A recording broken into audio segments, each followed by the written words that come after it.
Today the story is about a boy who had no magical abilities. After much effort and study, he became the best in the academy. Unfortunately, his work was stolen by a colleague. Knowing he was right, he went after the leader but was deceived as well. Because of this, he suffered so much that now he wants to take revenge on everyone who wronged him. Under the moonlight, the imposing clock tower stood out in the darkness of the night. Meanwhile, someone was gasping for breath, struggling to breathe. Inside a dark cell, a voice ordered the prisoner to compose himself, as this was just the beginning. Soon after, the stimulant was administered once again, provoking a violent reaction. Observing the result, one of the men noted that the effect of the reagent lasted a total of 461 seconds. In the Bohemian Magic Tower, the inmate was praised for being a talented and unique experimental subject. Thus, surrounded by the wizards, it was decided that, after the success of the first stimulant, a new one would be administered to expand his memory. With this, the leader reaffirmed the power of that tower, known as the strongest in the entire empire. However, the young man in chains could only realize that he was slowly dying. Amidst the laboratory equipment,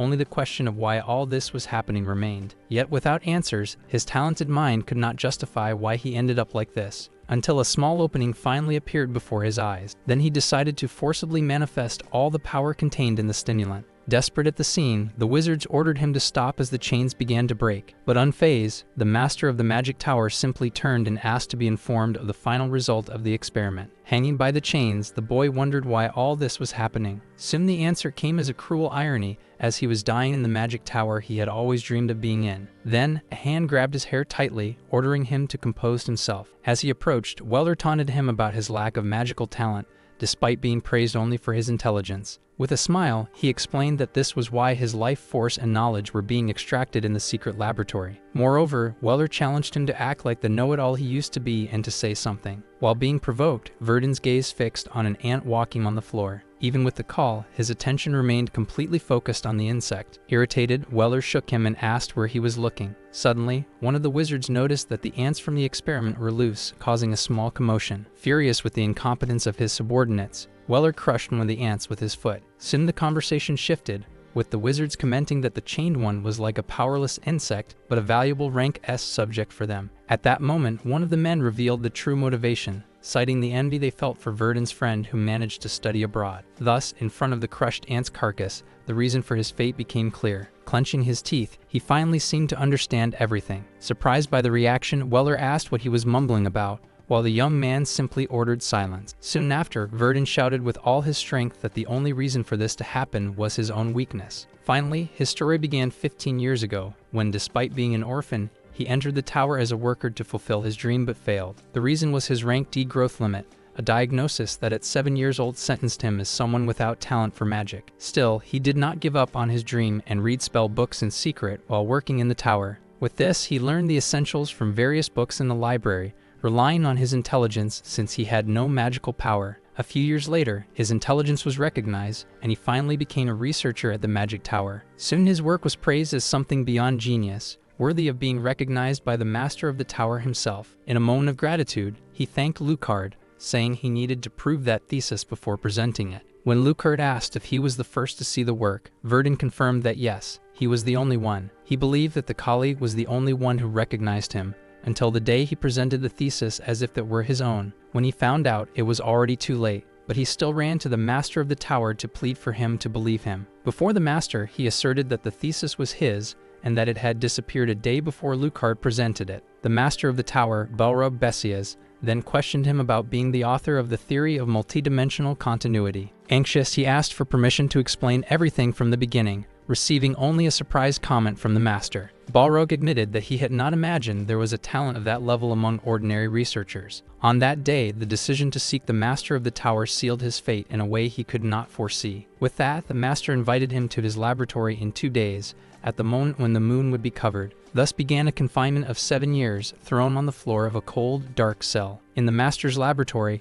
Weller promised to intensify the experiments, turning him into a nighttime guinea pig and daytime worker. Inside, his only function was to create magical circles to validate his thesis, while dedicating his life to the tower. With no way to prove the truth, all he received were threats from the master against the people he loved. As time passed, any hope of escaping that situation seemed to have come to an end. Fallen on the cell floor, there was nothing more he could do in that situation. Suddenly, a voice called him from afar, bringing a memory of a sunny day. In the memory, a young Rovelin ran ahead, asking him to follow her. Soon the scene changed to a moment from his childhood, where a wizard ordered him to move faster. Shortly after, he remembered the promise he made with Rosalind to become great wizards together. That promise, sealed with a gesture, was a stark contrast to the betrayal of his current tower colleague. The memory faded, leaving only the certainty that everything would have been different if his potential had been a little greater. With his hand outstretched toward the image of his past, he wondered if everything could have been different. Behind the bars, the only option left was to admit that he had reached the end. Without hope, the only certainty was that everything had finally come to an end. However, a swarm of insects began to invade the cell through the gap in the bars. Soon the familiar sound of experiments echoed once more, making him wish for everything to end. But the image of the crushed ant brought a new certainty, that giving up was still not an option. Looking at the swarm,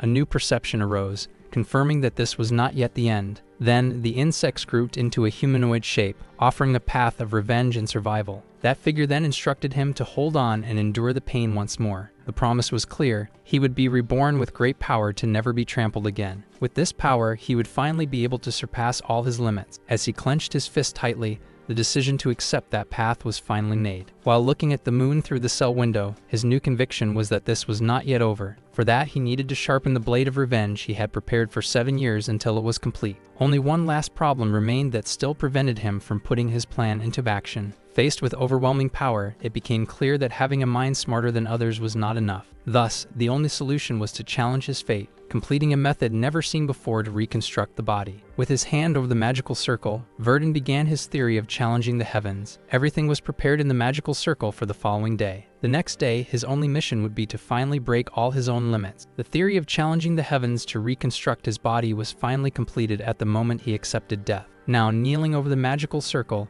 there was only one last step left to prove his theory. For that, he needed the artifact that would allow him to use magic just once, even if his body shattered in the process. With everything ready, he determined that the following night he would finally reclaim his freedom. As the long night passed, the day to put his plan into action had finally arrived. Early in the morning, the door to his cell was opened, and he was called to clean the alchemy laboratory. Weller reprimanded him for the experimentation and reminded him that the festival was approaching, so he should not relax. Even without receiving a response, the wizard demanded to be obeyed without question. Then he simply agreed and walked toward the laboratory. Inside the place, he began to carry out his cleaning tasks as usual. Suddenly, a voice asked if he was cleaning everything by himself. When he turned around, he found Rosalind standing at the entrance. Not understanding, he questioned what she was doing there, and the young woman explained that she came to say goodbye before leaving. With a smile, she reminded him that she would be studying abroad, a privilege given only to the greatest talents of the tower. Thus, he congratulated her and wished her good luck,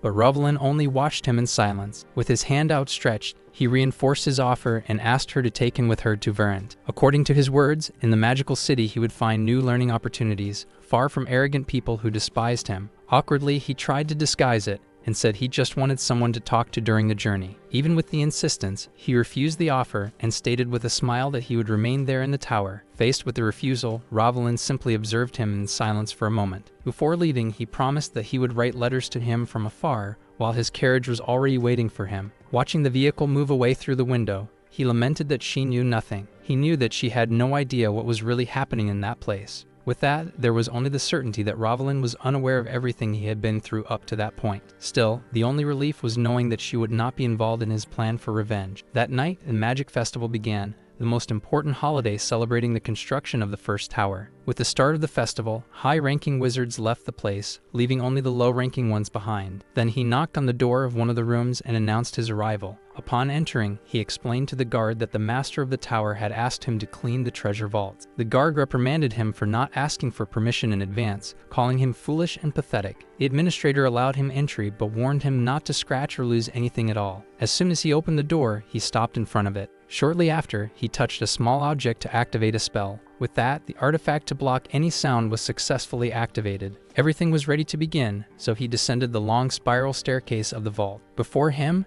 a huge protective magic circle glowed with intense energy. In the center was the secondary circuit, an artifact that allowed triple conjuration and awakened latent talents of its bearer. To execute his plan, he needed that staff, and to take it, the magic circle would have to be deactivated. For that was a 7th level barrier, personally created by the master of the tower himself. Still, he had spent the last 7 years of his life studying exactly how to break it. Soon the magic circle that the master of the tower was so proud of began to shatter under his touch. With all his strength, he released his energy and vowed to destroy that barrier with his own hands. Meanwhile, outside, the administrator merely complained as he knocked over one of his drink bottles. On the other hand, two wizards lamented being on guard during the festival, concluding that they just had bad luck, and then one of them stated that if the choice were based on skill, he would certainly have been chosen for the task. As soon as the figure appeared at the door, the wizard recognized him and ordered him to fetch more drinks for them. At the same time, the other guard questioned his colleague's ambition, doubting that the position of master of the tower was easy to achieve.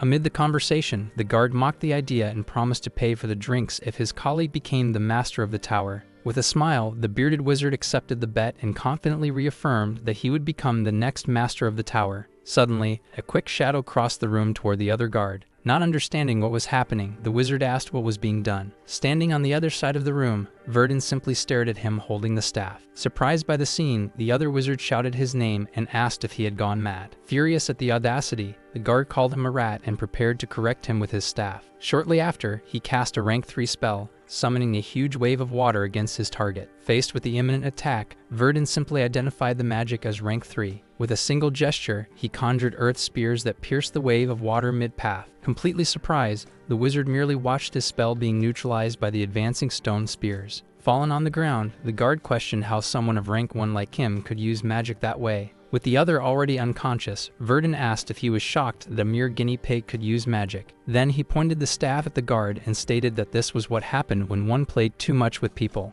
Thus, with both guards defeated, the path to the source of power was finally clear. Standing before the door, he admitted that this was the first time he had seen the power source of the tower up close. Upon opening the door, he finally found the core of the tower, a huge pulsating heart of energy. After 7 years, he was ready to use the mana from the source and initiate his theory, even without knowing what would happen if he failed. But a huge magic circle engraved on his back revealed how prepared he was for that moment. Although aware of the risk, he held the staff firmly and planted it in the ground, for he would never know the outcome if he did not try. Positioned in the center of the circle, he connected directly to the power source of the tower. With energy flowing through his body, he initiated the first step of the process, the body reform. Soon after, he shouted the name of his theory, unleashing all his power to challenge the heavens. Thus, a massive explosion of energy was released from his body. Outside, a pillar of light shot up from the top of the tower, illuminating the night sky. As a result, the enormous explosion of light could be seen from miles away, even from the road where the carriage passed. Watching the light from the window,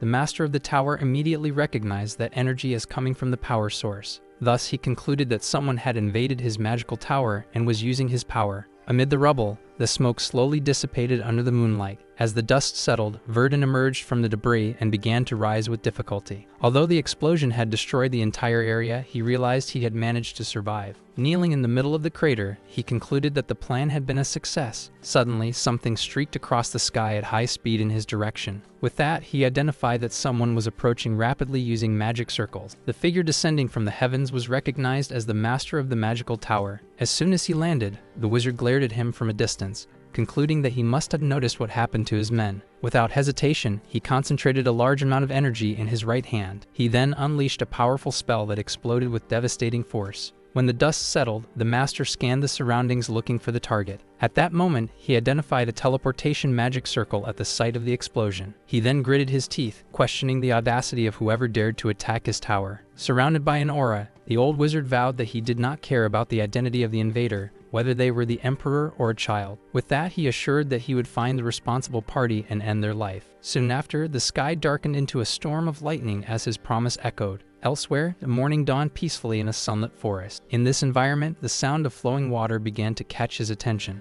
With a sudden plunge, he fell abruptly into a river. Sitting on the bank, he tried to understand where he was and how he got there. Looking at his reflection in the water, he realized that his appearance had been completely altered. Even without understanding, he touched his face, trying to recognize himself. Faced with the transformation, he questioned whether the body reconstruction process had turned him into another person. At that moment, he remembered encountering the wizards, challenging the heavens, and escaping with teleportation magic before being caught. Finally, he concluded that this was how he ended up in that unfamiliar forest. Noticing the different vegetation, he understood that he had never been there and that the plants were not the same as those in the tower. With that, he smiled, realizing that the teleportation had successfully taken him to the other side of the continent. Thus, he celebrated having executed his transformation plan and escaped using the magic circle. Lying on the grass, he began to laugh at the thought of the master's fury, certain that no one would discover his identity. Despite the victory, he acknowledged that his attack had not been enough to completely bring down the magical tower. Still, he recalled that the enemies certainly had countermeasures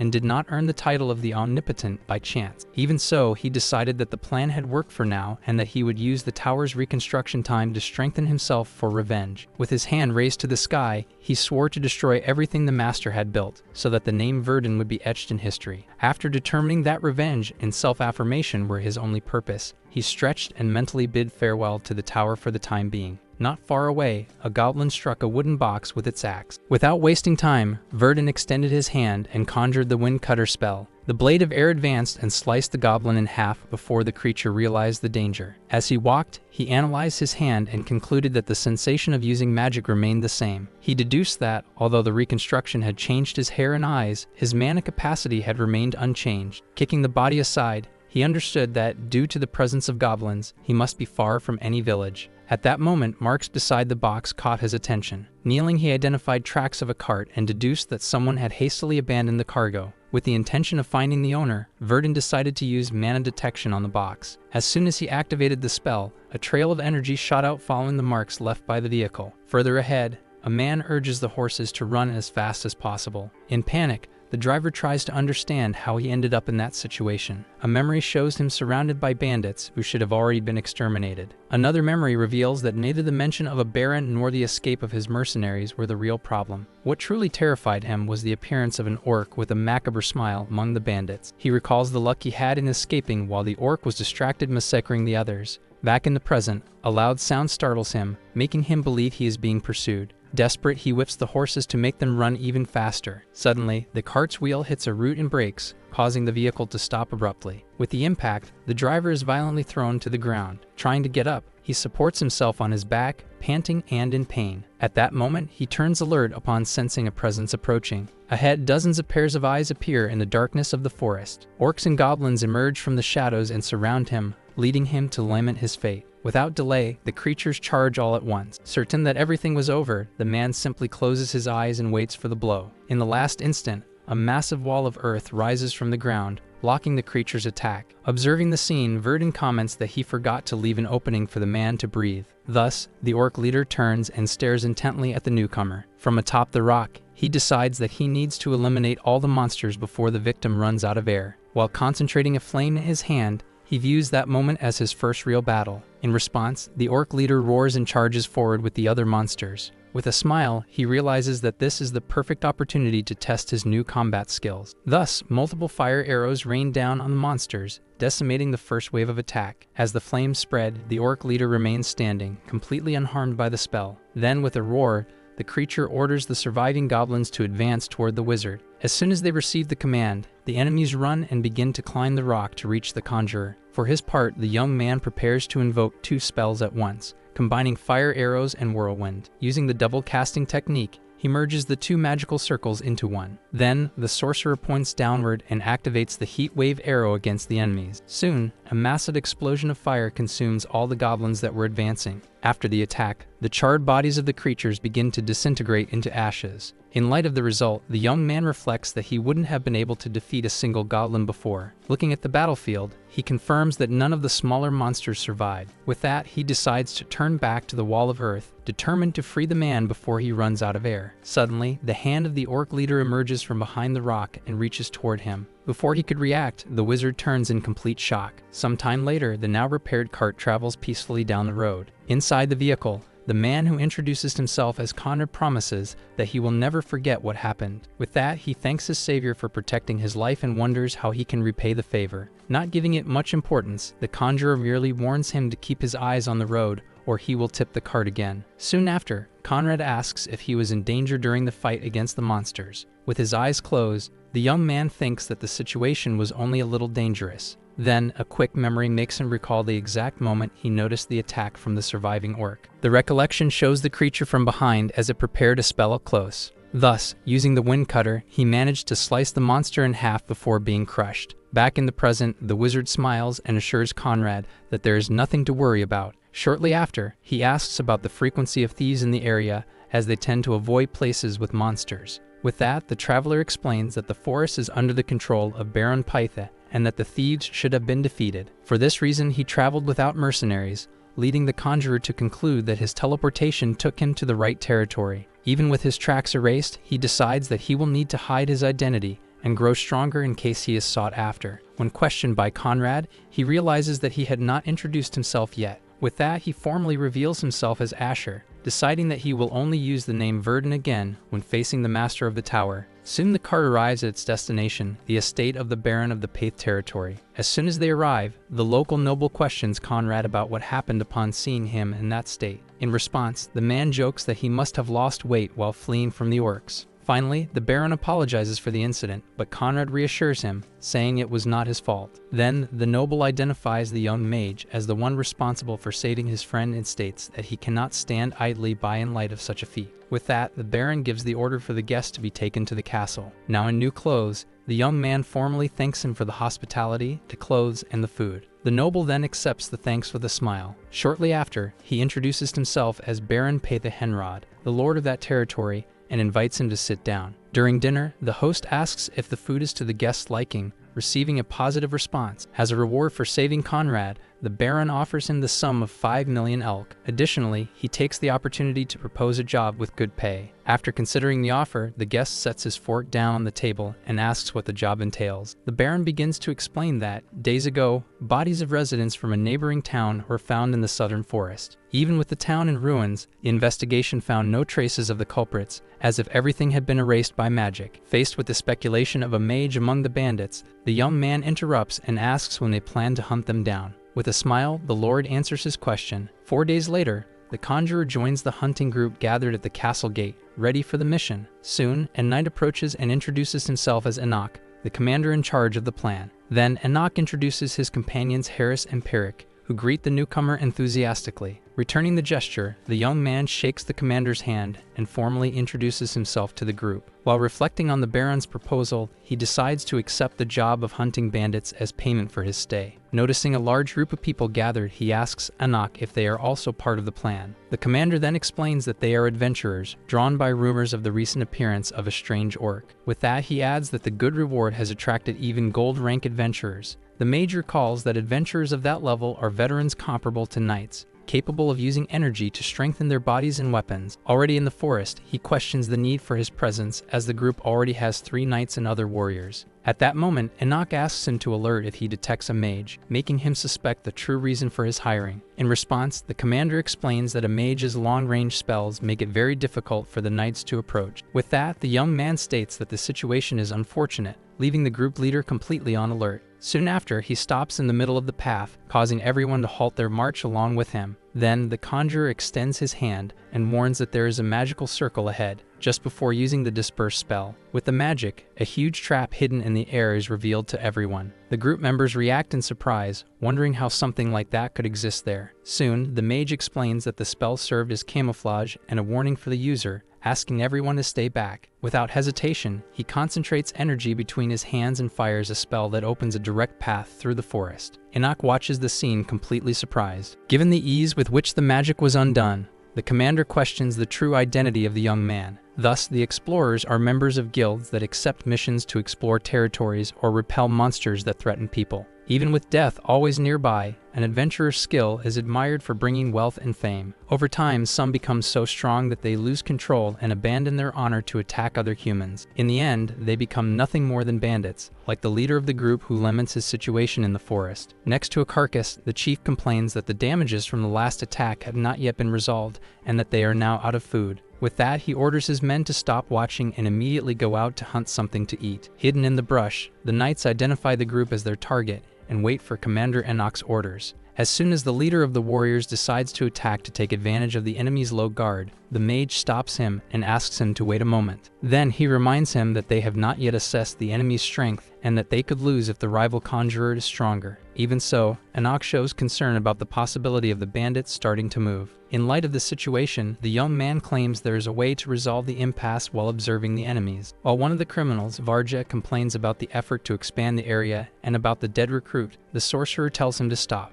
With a sigh, Varja laments that an orc has killed his subordinates and reflects on how his life has changed since he became a bandit. Soon he suggests to Vilshan that they attack another village, but the mage refuses the idea due to the Baron's wrath. Vilshan then reveals that it is time for them to move and that he has heard of a nearby town called Mart. As he planned to loot the village, a fire spell was shot in his direction. Shortly after, a strong explosion erupted in the bandits' camp. Faced with the surprise attack, Vilshan conjured a defense circle and confirmed that it was indeed magic. With the certainty that they had been discovered, the group of knights and adventurers charged into combat. Immediately, the battlefield turned into a chaotic confrontation between the two sides. Amid the confusion, one of the adventurers managed to strike Vilshan on the head with a blow. Seeing the scene, Varja turned in shock towards his fallen companion. The leader of the outlaws then analyzed that the mana barrier, despite being quick, was fragile and that its breakage impacted the user. With the mage defeated, the young conjurer presented himself before Enoch and offered to take care of the rest of the battle. Thus, Varja realized that the Baron was truly determined to eliminate them, as he had hired a mage. Even so, he refused to accept the plan and crossed swords directly with Commander Enoch. With that, he swore he would send their heads as a response to the Baron, receiving a challenge from Enoch in return. During the confrontation, the young conjurer chased Vilshan through a ravine while the enemy tried to escape. While fleeing, the bandit realized that his pursuer was using the earth wall, concluding that he was a mage. From below, Vilshan questioned his opponent's delay and decided to attack first, casting multiple ice arrows. Confident that he was facing only a second circle mage, he advanced to eliminate him before fleeing. In response, the young man engulfed himself in flames and counterattacked with the spell multiple fire arrows. After the smoke cleared, the battlefield was covered in particles of magic under the sunset light. Kneeling and wounded, Vilshan acknowledged the strength of his opponent but claimed he had chosen the wrong enemy. As the hunter approached, the mage assured him that, without the knight, he could defeat him alone and escape. Just ahead, the adversary stated that he had no intention of letting him flee. With that, Vilshan praised his enemy's confidence and talent with complex magic. He then threatened him and prepared a new spell to end the battle.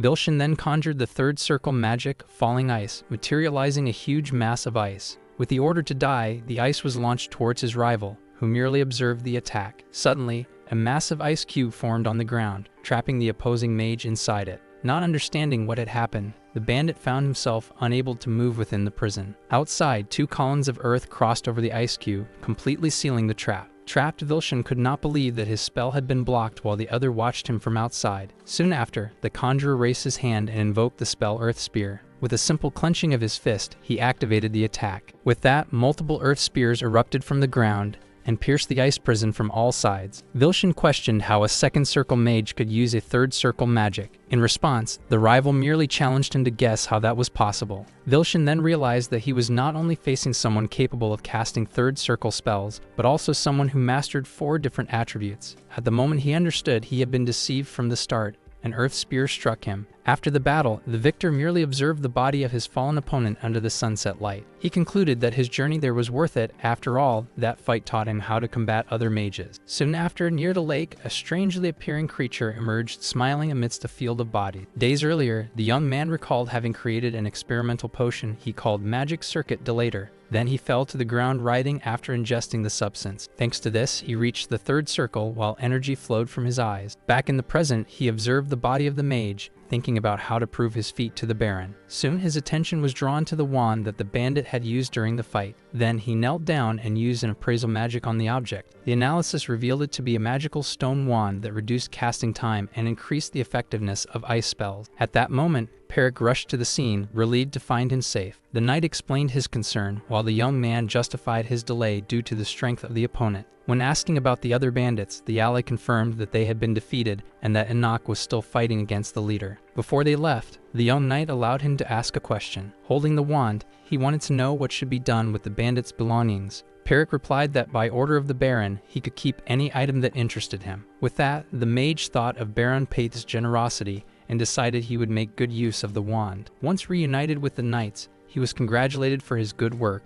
responding that it had been a great experience. Amidst the group, the leader of the bandits, Varja, reacted with disbelief at the news of Vilshin's death. Aware that he would be executed, he prepared a hidden blade to try to escape. With a sudden movement, he freed himself from his bindings, initiating his escape attempt. Soon after, he charged forward, spinning his blades against the knights to clear a path. Thus, he ran directly at Enoch, knowing he would only have one chance. His attack with the blade was promptly blocked by the commander's sword. Seizing the opportunity, Enoch disarmed him with a throwing technique that sent him flying. In the midst of his fall, Varja saw the enemy throw his own sword aside. As soon as he landed, he was immobilized by two knights while the commander questioned him about discarding his weapon. With a smile, Enoch drew a dagger and responded with a question. Then he positioned the dagger at the bandit's neck, explaining that pride is something only for the living. After executing the leader, the warrior stepped away from the body and apologized to the others for the scene. The commander then justified himself to the mage, who congratulated him on the impressive work. Seeing the prisoners, the young man questioned Enoch about why he was leaving them alive,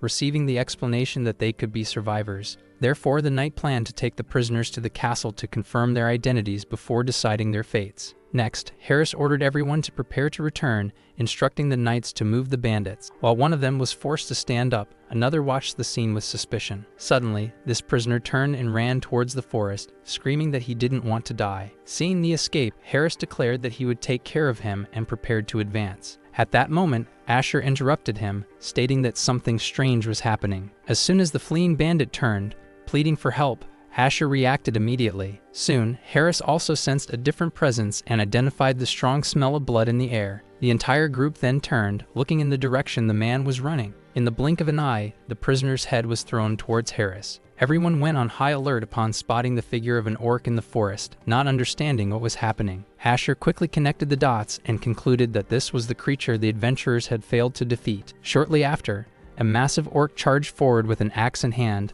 displaying an even more threatening appearance. Using a detection magic, Asher noticed dozens of similar creatures approaching. That colossal figure, with red eyes, seemed to be the leader of the horde. Asher recognized him as the evolved version of the smiling orc that had spied on the previous battle. With a gesture, the orc pointed forward and ordered his goblins and minions to attack. Immediately, Enoch commanded the knights to take defensive positions and focus on the goblins. The orc leader advanced with a devastating strike, which was directly blocked by Enoch's sword. With the impact, the knight was thrown back by the force of the attack. While Enoch was still on the ground, the creature raised its foot to crush him. At the last moment, two soldiers rushed in and blocked the monster's stomp. Seizing the chance, Enoch lunged forward and made a deep cut in the creature's chest. The orc fell under the watchful eyes of the knights. Even spitting blood, the leader maintained his smile. Soon after, he grabbed a goblin that was beside him. To everyone's astonishment, he simply devoured the creature. With that, the wound on his chest completely closed. Observing that regeneration,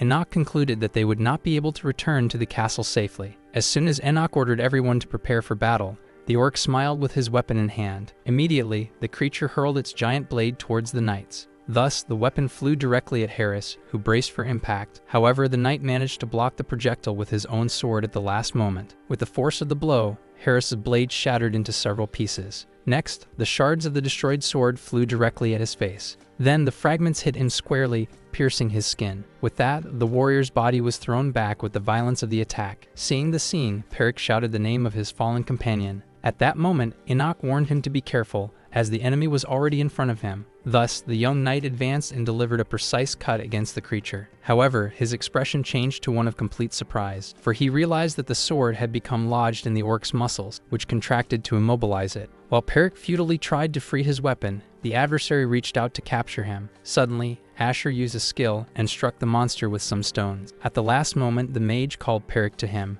Then the knight slid to safety, relieved to have survived the imminent attack. Soon, he lamented not being able to recover his weapon, while Asher explained that the orc's strength increased after consumption. Thus, the young man remembered having used all his energy in the attack, questioning whether the creature was a legendary entity. However, Asher denied the theory, leaving the knight surprised by the answer given the enemy's strength, for the creature was indeed different from a common orc, as it could regenerate, command subordinates, and subjugate warriors. Even so, the mage considered the monster too weak to be classified as a special entity. Then he recalled the rule of magic, which imposes a limit on common mana, but a specific spell does not have this restriction. With that, he began to conjure the magic of geographic manipulation, forming a magical circle in his hands. Next, a wave of energy expanded from him, causing the entire battlefield to tremble. At that moment, the knights lost their balance with the tremor, while one of them believed that everyone would die there. Then Enoch ordered them to remain calm and hold their positions, as that was Asher's magic. Even having given the order, the commander stood atop a rock pillar observing the outcome. After all, the spell had raised the ground beneath their feet, isolating them from the horde of monsters that became trapped in the abyss below. Soon, the mass of creatures was crushed as the ground violently rose beneath their feet. From atop the pillar, the knights watched the body of the fallen leader at the bottom of the abyss. Then Asher prepared a third circle spell, conjuring a large fireball. Shortly after,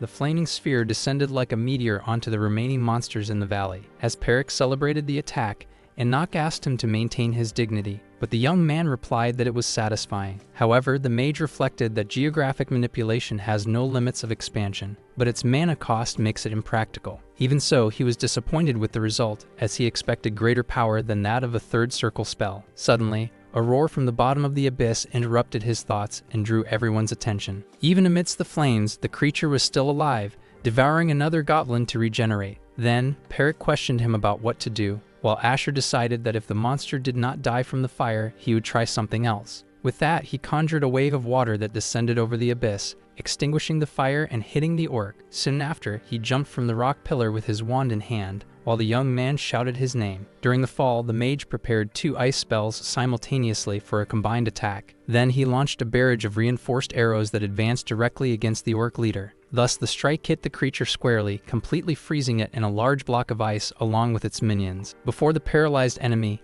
Asher activated a magical circle on the ground while the adversary tried to break free. As soon as he landed, he concluded that regeneration would be useless if the body was completely immobilized. Soon, he ran past the creature to finish the confrontation once and for all. With the monster smiling, the conjurer prepared a new sphere of energy in his wand. Then he launched a frozen orb directly at the target. The impact completely froze the orc, and he declared the conquest complete. Meanwhile, the bustling magical city of Virescent continued its routine. There 2 men were conversing on a balcony about the latest news circulating. One of them commented on the ceiling of the magic tower and the explosion of its energy source, questioning the truth of the story. At the same time, a group of mages discussed the disappearance of the tower's members and the extent of the damage. For public speculations varied between divine punishment and a planned disaster, but scholars had their own theories. Then one of the hooded mages concluded that someone must have prepared the ceiling of the Boemern Tower. With that, the mustached man whispered a rumor about secret experiments that would have provoked an attack on the tower. Upon hearing the information, the hooded figure reacted instantly, spilling his coffee. He then grabbed the man by the collar and demanded that he repeat what he said, leaving him completely confused. Suddenly, the red-haired mage, Rovalyn, removed her hood,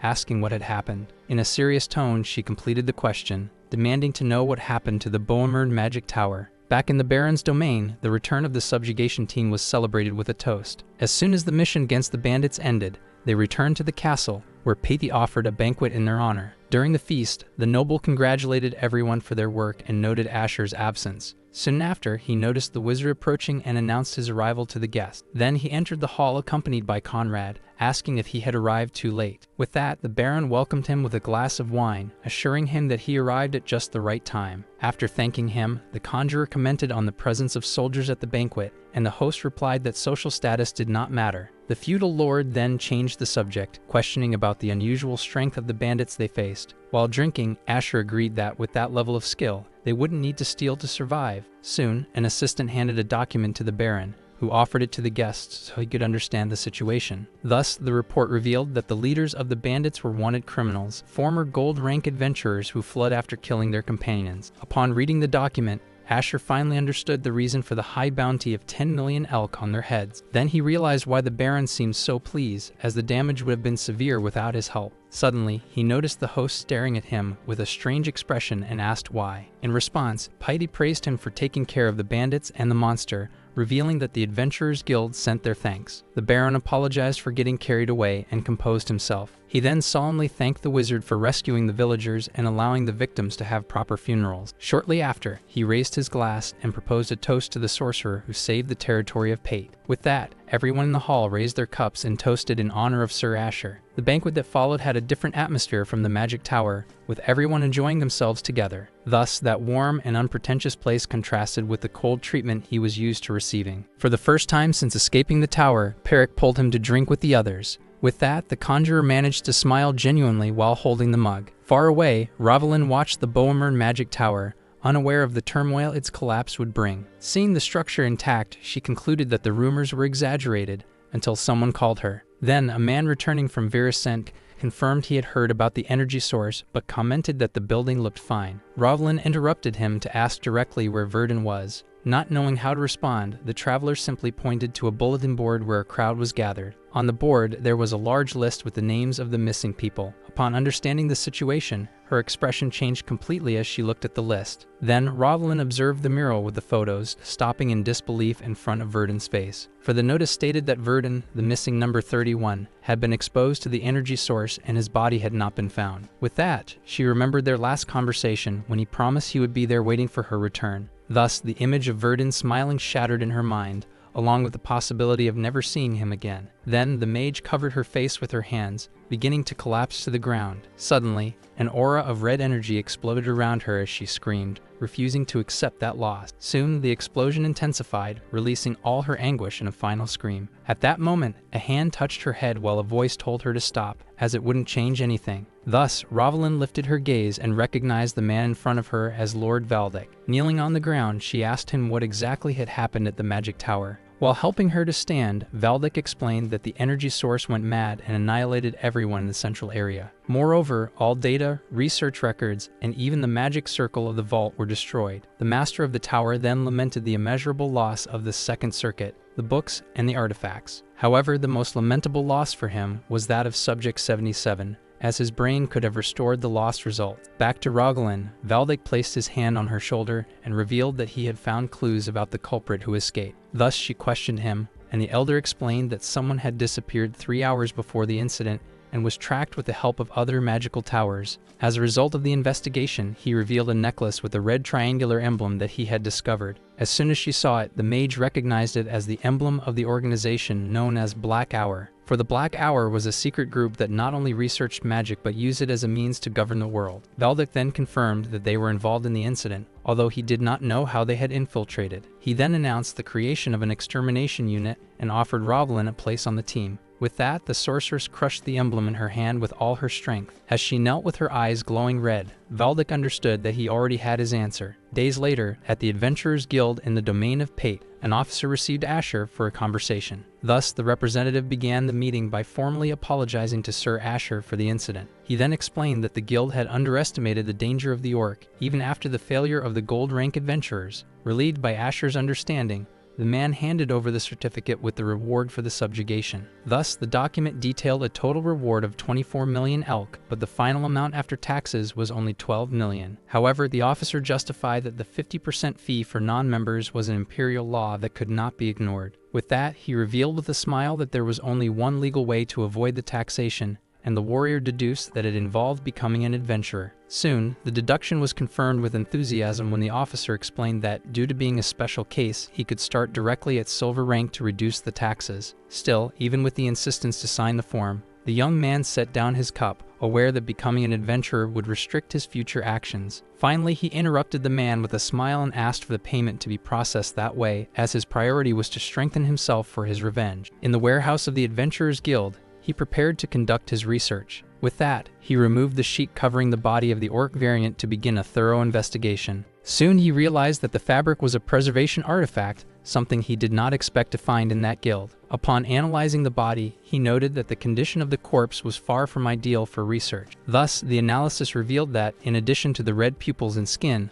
the torn mouth and the muscular physique were its most striking characteristics. Even so, such traits did not correspond to those of superior species, and its intelligence was not exceptional, leading him to classify it as a mutation. Despite the conclusion, something about that classification seemed incomplete. After all, the mutation alone did not explain the regeneration and monstrous strength obtained through consumption. Suddenly, his attention was drawn to a specific detail on the creature's neck. That mark appeared to be a scar. The orc's regeneration was able to restore a burned body, but it could not heal that small wound. With that, he concluded that the regenerative ability must have been acquired after the creature received that scar. In fact, it was the mark of an incision, a method to acquire powers after birth that, until then, was only possible through evolution. Therefore, the most likely conclusion was that someone had created that variant artificially, which represented the worst possible scenario. As he prepared to leave, the investigator told Conrad and his companion that they did not need to accompany him for the farewell. However, Conrad insisted that it was the least he could do since his life had been saved. At that moment, the traveler showed the ring and the cloak he had received, stating that he already had more than enough as a reward. Both confirmed that it was a well-deserved reward, and he thanked them for the words. Soon he said goodbye to continue on his way while they wished him well until they met again. As he was walking away, he heard Conrad shout that he would have the support of the Merchant Guild Conrad in any city he visited. Thus, he continued his route into the forest. His journey took him to the village on the border between the Paith territory and the barony of Martis. As soon as he arrived, he dispelled the flight spell while consulting a map he had with him. The map confirmed that this was the only village on the way between the city and the barony. While buying an apple, he planned to rest there so that the timing of his journey would be perfect. As he bit into the fruit, he heard whispers coming from a group of men nearby. Observing the conversation, he realized that he could obtain some useful information there. Then he cast a wind spell to listen, discovering that the main problem was the goblins. The conversation revealed that the creatures had taken all the livestock, forcing them to hire adventurers, although one of them thought they could solve it on their own. One of the men confirmed that, by order of the chief, the problem with the goblins would be resolved by the adventurers by the next morning. For the villagers, goblins were pests that started with small thefts,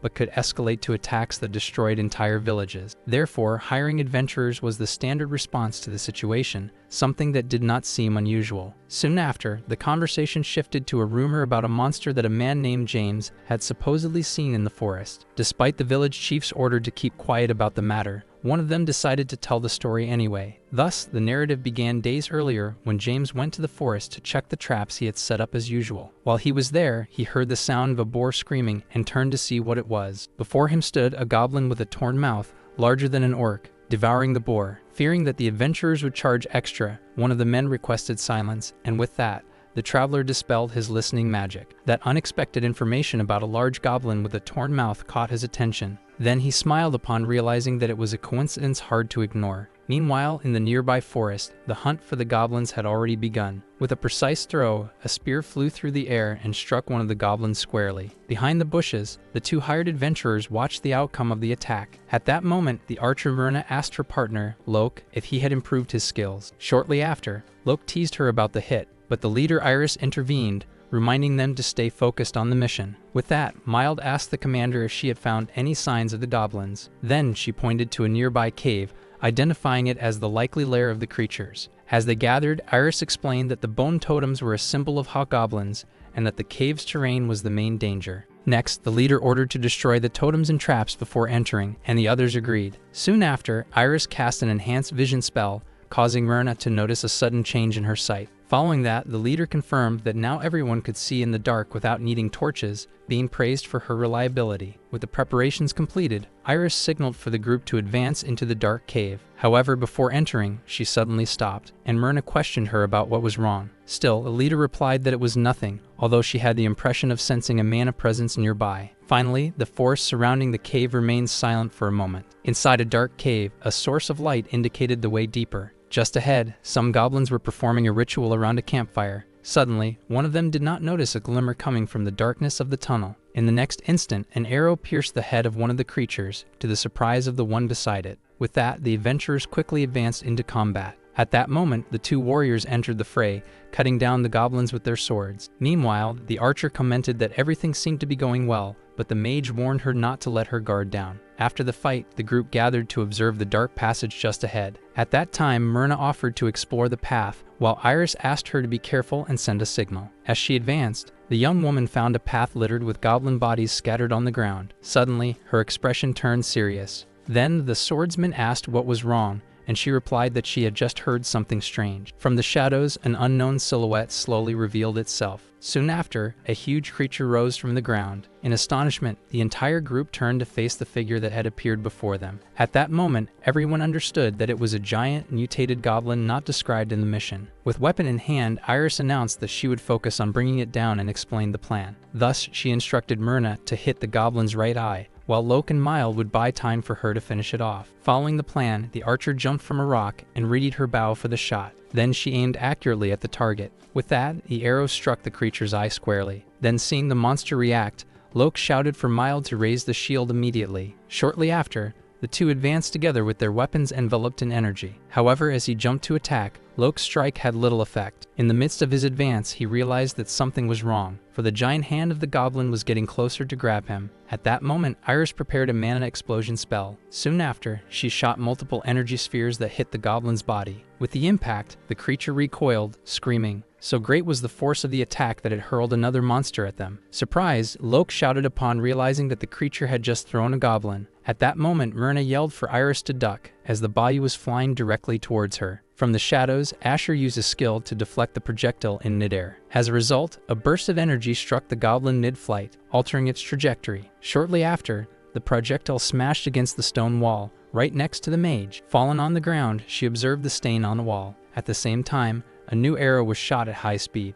This time, the shot precisely hit the other eye of the giant goblin. With the impact, the monster finally fell to the ground, defeated. Following that, the group ran to check on Iris, and she replied that she was fine. Even confused, the young woman commented that the goblin's trajectory changed in the air, saving her from a direct impact. Finally, Loke suggested that everyone return to the village to collect the reward, as the mission was complete. Once hidden again, Asher watched the group leave and remarked that it was good nothing worse had occurred. Near the goblin's body, he revealed that he had followed the group invisibly to observe one of the specimens. Thus, he concluded that, although all the other specimens he encountered had a torn smile, that goblin was a different type. Then he understood that, unlike the other variants, that goblin was merely a failed experiment. While watching the group, Iris instructed everyone to check the area for any remaining monsters. With that, Asher realized that the mage was highly sensitive to mana, and it was no coincidence that she had sensed him before. At that moment, he lamented not having been able to gather any useful information from the creature. Suddenly, a voice surprised him. Soon a man emerged from the back of the cave, commenting that someone had appeared during his absence. Immediately, Iris questioned the man's identity and warned him not to come any closer. The newcomer then introduced himself as the caretaker of the place they had just destroyed. He then explained that the creature exposed the location by building a totem, as the brain manipulation did not contain its instincts. Next, he asked the group if they noticed any unusual behavior in the goblin. In light of the silence, he deduced that there was nothing special about the creature and worried about the reaction of the professor. He soon decided that he needed to fix what had been done, which meant that everyone there would have to die. Upon hearing the threat, the adventurers took up combat positions. At that moment, Iris asked if he would fight alone, and the man confirmed that he would do so to ensure they did not reveal the location. As a last attempt, she asked if a promise of silence would be enough to avoid combat. However, he dismissed the proposal, stating that he had no intention of letting them leave. With a sinister smile, he confessed that, in fact, he only wanted to hear them scream. As he advanced towards the group, he asked who would like to die first. Suddenly, an unknown voice declared that the only one to die would be him,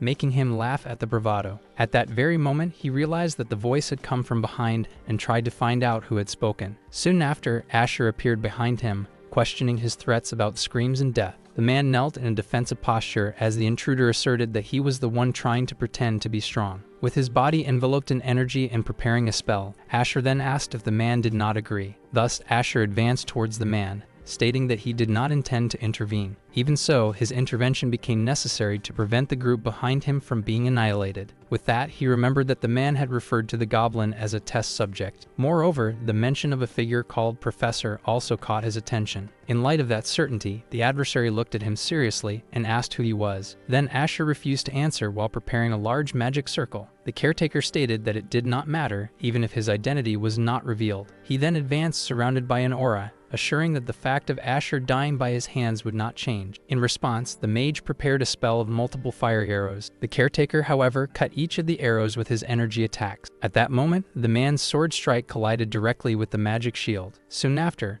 the shield broke and released a pulse of mana that hurled the enemy backward. Landing, he realized that the opponent's speed came from his legs reinforced by energy. Meanwhile, Asher also noticed the enemy's superior speed and decided that he would need to change his combat strategy. The caretaker then praised Asher's magical speed and announced that in this case, he would also increase his own speed. With a challenge, he leaped off a wall to attack the mage directly. In response, Asher prepared a double spell, combining the winter gale and ice spells. The ability to use the elements of ice and wind simultaneously surprised the opponent. With that, he shot a blast of ice at his opponent. Even recognizing the skill of the attack, the man dodged each projectile with agility. Soon after, he jumped over Asher, claiming that the attack would be useless if he missed the target. The mage, however, remained still with his head down. Then, the caretaker's energy strike passed inches from his head. At the last second, Asher leaned back and completely dodged the attack. The dodge surprised both the enemy and Iris, who did not understand how a mage reacted at that speed. Right after, he activated an ignition spell, engulfing himself in flames. At that moment, a huge explosion of fire engulfed the area where the caretaker was. After the explosion, rain began to fall over the location. Amid the storm, the enemy realized he had been lured into a counterattack and assured that the trick would not work again. Asher then questioned whether traps would no longer work and declared that from that moment on, he would fight like a true mage. Suddenly, the ground began to shake and rise, causing Iris to scream from the jolt. As the earth pillar continued to rise, the group tried to understand what was happening. Upon seeing that the pillar had stopped, Iris recognized the spell as terrain manipulation and was surprised by its use in combat. Moreover, she noted that due to the quick conjurations and large-scale spells, his mana reserve must be immense. Thus, she concluded that this combat style was something she had never seen before. At that moment, the caretaker mocked Asher for having fled into the air after promising to fight like a mage. Suddenly, he realized that the opponent not only floated but also lifted all the adventurers along with him. He soon noticed that the previous flames had melted the ice fragments, creating a puddle of water at his feet. At the same time, the mage extended his hand towards the water. Not understanding the intention, the caretaker looked up. Meanwhile, Iris watched the scene closely. As the enemy looked up, the mage identified the new attack as lightning magic. At that moment, Asher activated a third-level lightning spell, which few academy professors could use. The energy of the spell was so intense that he needed all his effort to control it. Surprised, the caretaker questioned Asher's identity for his ability to use fire, ice, wind, and even the lightning element. Soon after, Iris realized that the young man was using a triple conjuration to combine the elements at once. The combined attack resulted in an explosion that raised a huge cloud of dust. The smoke slowly began to dissipate. As soon as the dust settled, the mage floated down to the ground and asked the caretaker about a similar orc. Then he questioned him if all the creatures were related to the professor. Fallen and injured, the man understood that Asher was responsible for what happened to the orc. With a smile, he asked if the young man had come from the Ark. At that moment, the mention of the Ark left Asher visibly confused. The caretaker dismissed him from knowing, but the mage demanded the location of the professor, revealing his interest in the experiments. Even recognizing the danger, the man began to reveal the location of the professor. However, in a twist, he decided he would die along with Asher and spat something from his mouth. In the last instant, he activated a magical shield to protect himself. He soon understood the man's response and prepared one last annihilation spell. With regret, he lamented that his efforts to obtain a lead on the jesters were in vain. Still, he decided to focus on what needed to be done and walk towards the group of adventurers. With a dark silhouette and glowing eyes, he rose before them to announce his decision and declared that everyone there would have to follow his orders. Back in the village, Iris informed Asher that she had followed his orders and received extra compensation from the chief. She explained that the payment was 1.2 million ELK in exchange for silence about the mutant goblin. As soon as he confirmed the end of the agreement, Asher handed her a pouch of coins, asking her to accept it. In her surprise, he clarified that this amount was the commission for the mission. He then requested that the group accompany him to the city of Martz. During the journey, Iris took the opportunity to question him about the theory of elemental magic, and soon the group arrived at their destination. Upon entering the city, Asher observed the streets carefully while searching for a bank. While the others headed to the guild to submit their reports, Iris was tasked with guiding him. Since he expressed the desire to claim the reward and open an account, she suggested they go to the town hall first. Confident, she took the lead, claiming to know Martz very well. From a distance, the rest of the group commented on how calm the leader seemed even after the incident in the cave. The first destination was the town hall of Martz, responsible for managing the rewards. At the entrance, a guard tried to stop him for not having verifiable identification. The situation was resolved when he presented the guarantee from Baron Pythe. Inside the building, an official greeted him enthusiastically, declaring he had already heard of his deeds. The gratitude stemmed from the fact that his family lived in the Baron's territory. which had been protected by Asher against bandits. Unexpectedly, the man also granted him a new identification document. Thanks to this, he was able to open his bank account without difficulties. He still had the old account in Vienna, but he knew that using it could attract the attention of the master of the tower. With that in mind, he preferred to exercise caution. Next, he visited a blacksmith, asking for his weapon to be transformed into a staff. The blacksmith estimated 3 days to complete the job and handed him a temporary staff. As they walked, Iris wanted to know why he preferred this type of weapon, and the answer was that he had gotten used to brooms. Shortly after, they arrived at the public library of Mars. Curious, the mage asked if he was looking for enchantment books, but warned that they might not be compatible with his level. He replied that the basics would be sufficient, and she wanted to know how many he intended to take. To her surprise, Asher stated that he wanted them all. In the great reading room, the librarian tried to intervene upon noticing the pile of books gathered. Asher requested that the amount be charged to his account and that the volumes be delivered to his hotel. With the confirmation, the librarian celebrated the largest sale in the history of the place. At the end of the day, Iris rested exhausted on the table while he remained focused on a book. Catching her breath, she asked if he had taken him to all the places he wanted. He confirmed that it was enough for that day, leaving her surprised by the simple answer. Soon after, Iris realized she had never asked his name and decided to question him. Behind the book, he introduced himself as Asher but said she could call him whatever she wanted. She accepted the suggestion and asked to speak more casually. Seizing the chance, Iris finally wanted to know the reason for his presence in the cave. The question left him thoughtful, without an immediate answer. After reflecting, he decided to give a vague excuse, saying he was pursuing that man. In response, she seemed to understand the situation. Then she remembered the questions asked about the professor inside the cave and began to piece things together. Asher commented that, although he hadn't accomplished much, the day had already been long enough for her to rest. Still, Iris offered to accompany him since he was new to the city, but he declined the offer. On the street, she bid him good night, stating she would see him the next day. As she walked away, she discreetly celebrated the end of a long workday. Soon after, she threw herself onto a bench, murmuring that he was indeed a strange man. Reflecting, she acknowledged his magical mastery, capable of manipulating all elemental attributes with an immeasurable mana reserve. Moreover, he mastered theories superior to those of many professors,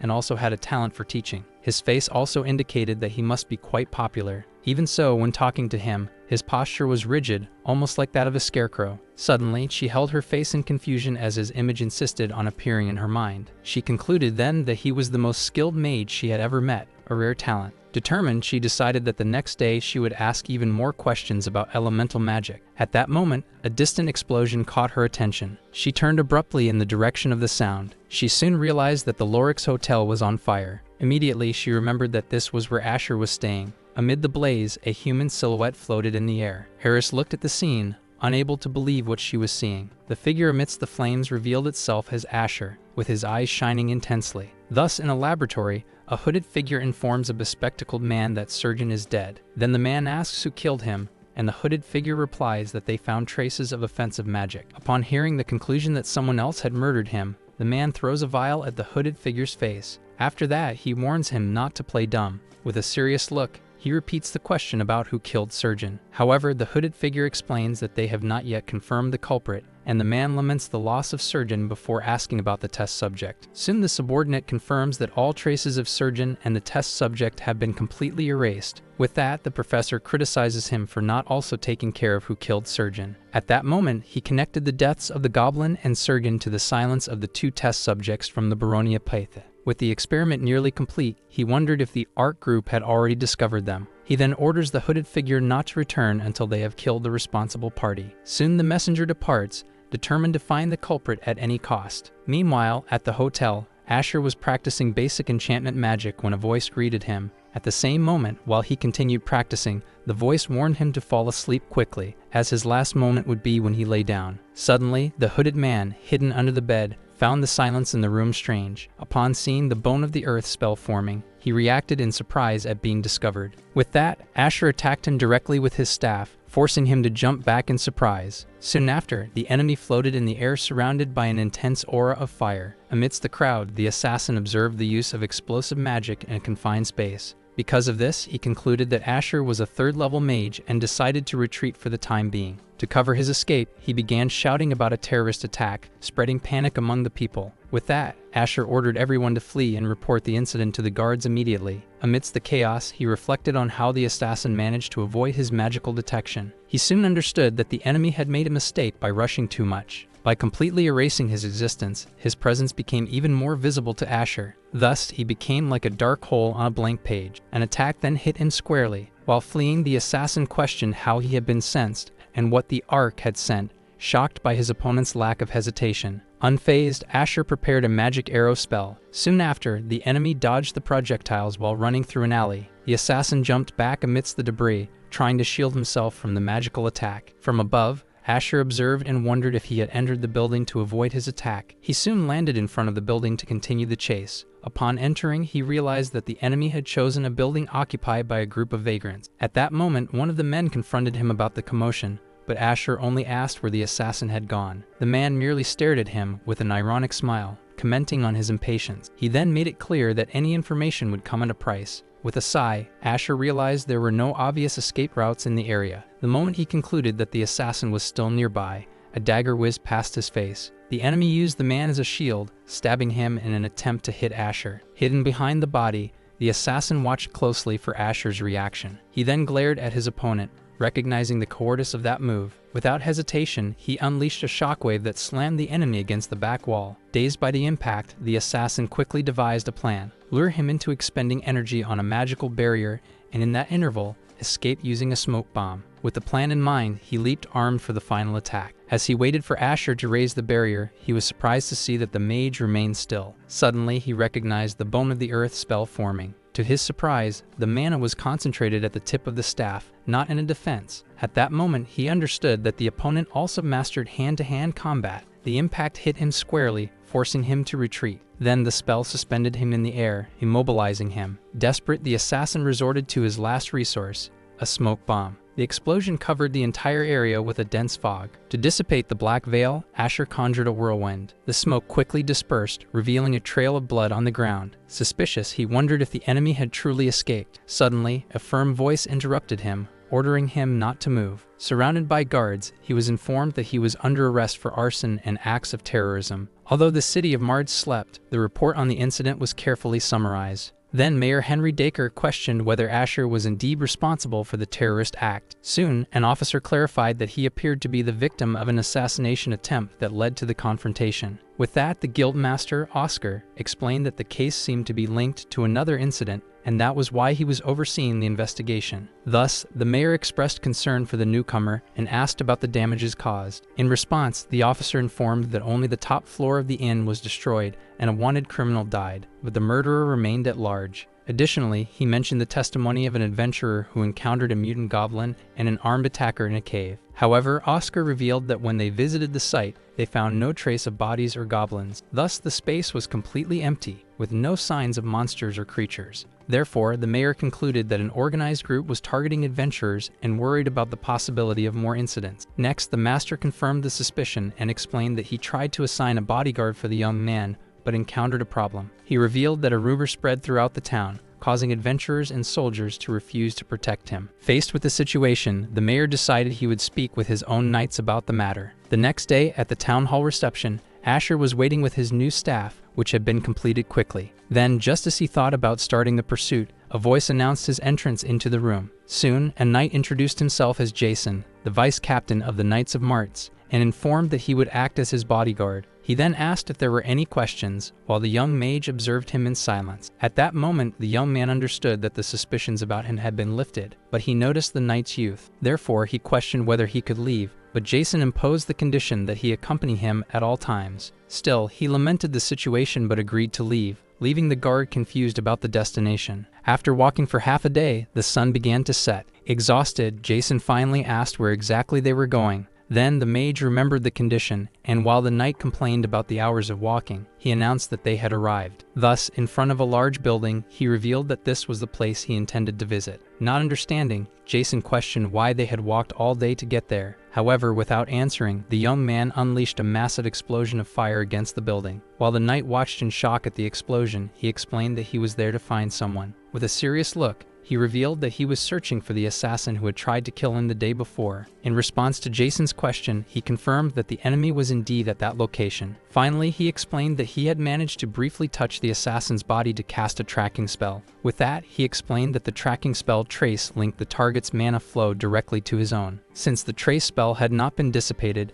it meant that the assassin had not yet noticed him. As Jason commented on the power of magic, he suddenly noticed something unusual on the ground. Thus, the explosion revealed the entrance to a hidden underground passage. With his magic, the young mage confirmed that the target's trail led directly into the passage. Then he asked him if he knew that tunnel, and the knight denied, explaining that the entrance to that area was not there. Thus, Jason understood the gravity of the situation, as an unmapped tunnel leading out of the city was a significant problem. This represented a huge and dangerous security flaw in Martes. With his sword in hand, the vice captain declared that they needed to seal that location immediately. However, the mage interrupted him, stating that the priority was to pursue the assassin before anything else. Even so, Jason suggested calling for reinforcements, but he refused the idea, explaining that they would lose the target if they did. Then he jumped into the passage, asserting that immediate pursuit was the only right decision to make. Then the knight observed the dark passage, displeased with his companion's attitude. With a shout, he ended up jumping into the tunnel,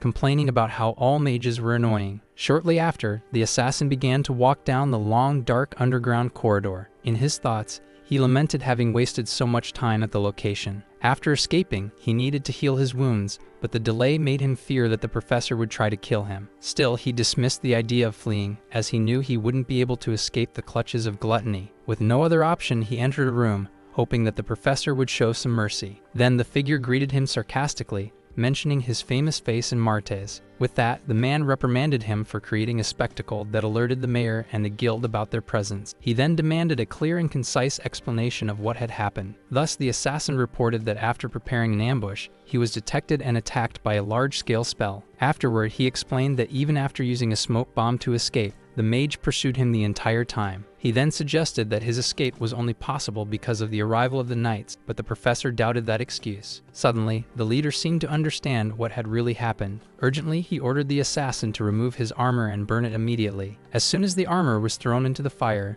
a magical tracking circle revealed itself on it. Thus, the criminal understood that a spell had been cast on him during the fight. With a panicked face, the professor shouted that they had been found. With no time to lose, he ordered to destroy all traces while taking the specimen, and the assassin agreed. At that very moment, a huge explosion of fire erupted at the entrance of the tunnel. Amid the flames, the fugitive commented that the trace reaction had disappeared, finally realizing what had happened. Soon after, the wizard and the knight entered the room, and the enemy remarked that it was a pity for them. With the staff in hand next to Jason, the young man then declared that it was already too late. With the repetition that it was already too late, the two groups faced each other in a tense standoff inside the room. Thus, with a keen gaze, the young wizard began to analyze his opponents to understand the situation. By their combat stance, he quickly recognized the assassin and concluded that the man behind him was the professor. At that moment, the dark figure was associated with various monstrous creatures and cruel experiments. Then the professor questioned him if he was the mad wizard, commenting that the Ark had sent someone strange. In light of the new mention of the Ark group, the young man decided that he would subjugate them first to extract information later. Next, he cast a earth spear, but the assassin moved to protect his master. However, the professor reprimanded him for messing everything up,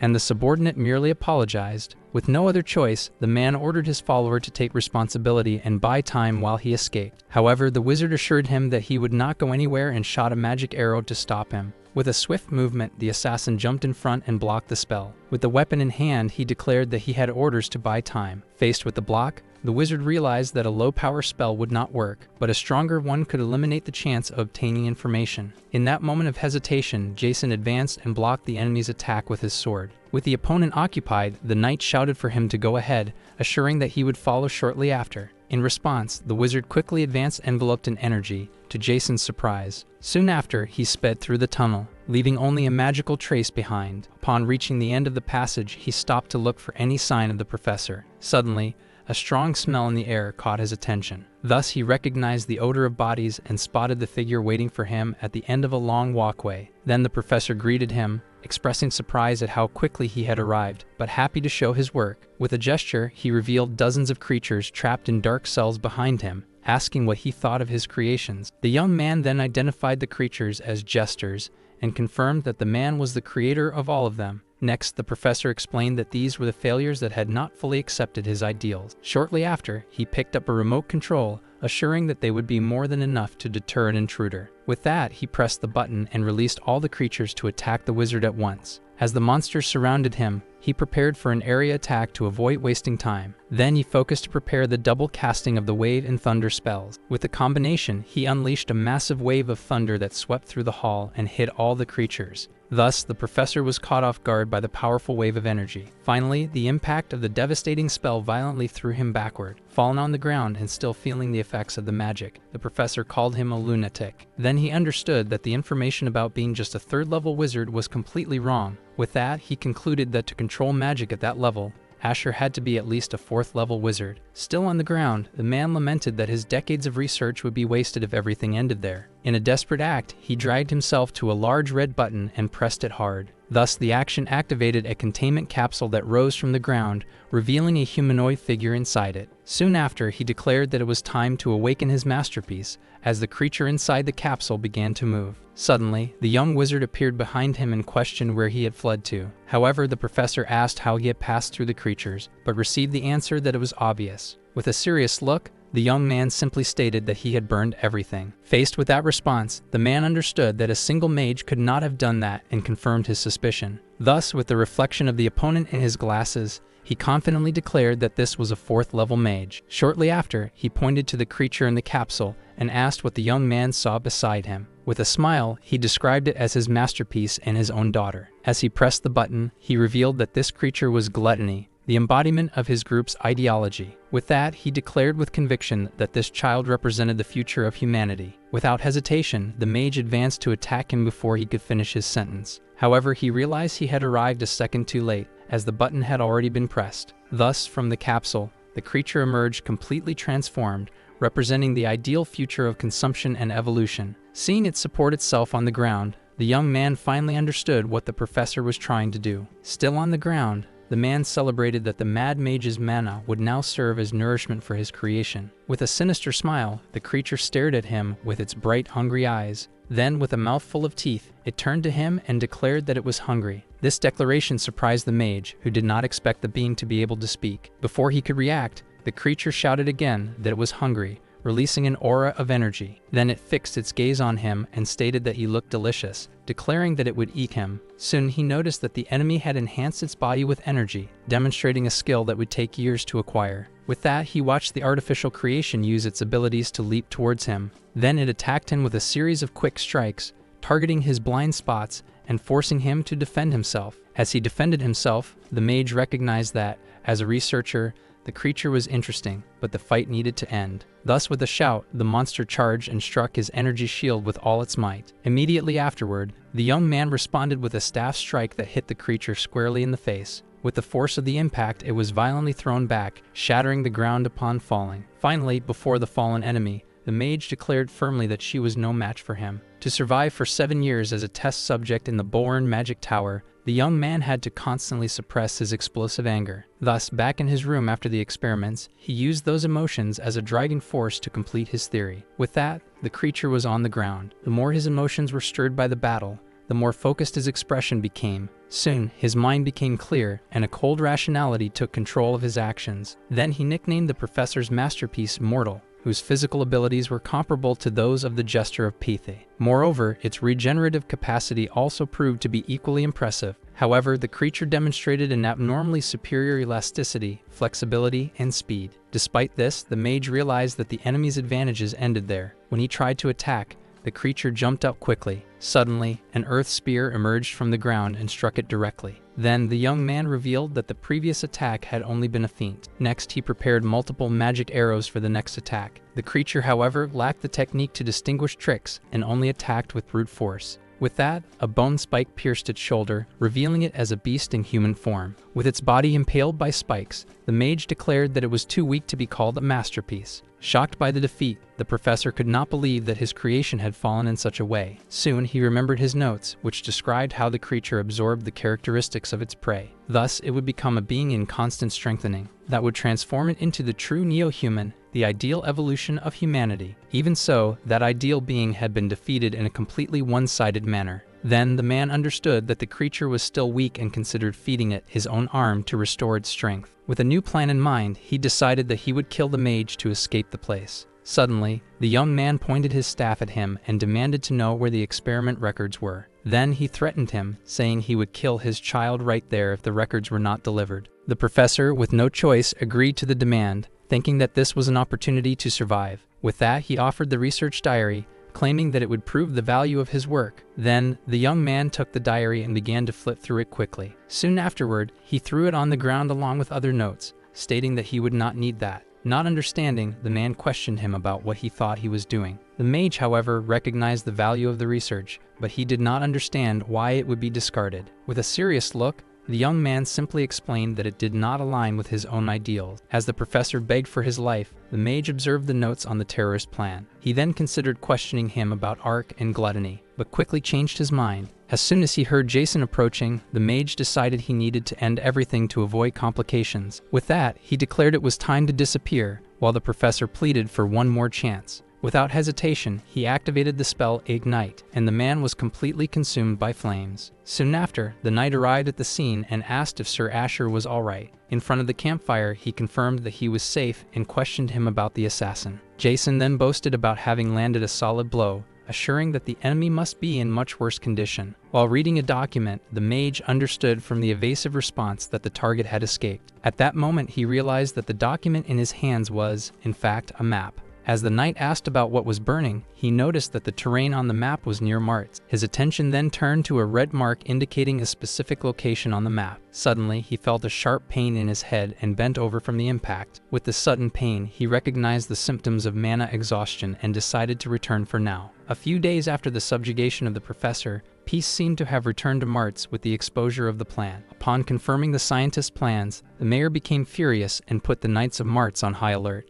With that, the warriors reinforced their defenses and announced that they would seal the passage, but that was no longer his concern. His new concern now was the injection of mana expansion stimulants. Thanks to the injections to his physical limit, he managed to shorten years of a mage's growth in just a few weeks. After the procedure, he took a deep breath to recover. With that, he declared it was time to move on to the next stage, having reached rank 3 in the elemental magic system. In a dark hall, a figure sitting on a throne questioned whether the professor was dead. Holding a wine glass, the man commented that it was one less annoying thing to worry about. Upon discovering that the mage had been responsible, he decided that he would need to meet him in person. In the training field of the Knights of Martz, the sun shone brightly. Meanwhile, the young mage was training hard with his new staff, honing his combat skills. Soon after, he remembered the location marked on the map, which turned out to be an old research facility. Hidden under a tree in the forest, the entrance could only be accessed with a mechanical device. Inside the facility, they found no significant forms of life other than rats and insects. However, they ended up locating a fang-shaped emblem and the hide of a mabat, known for its high resistance.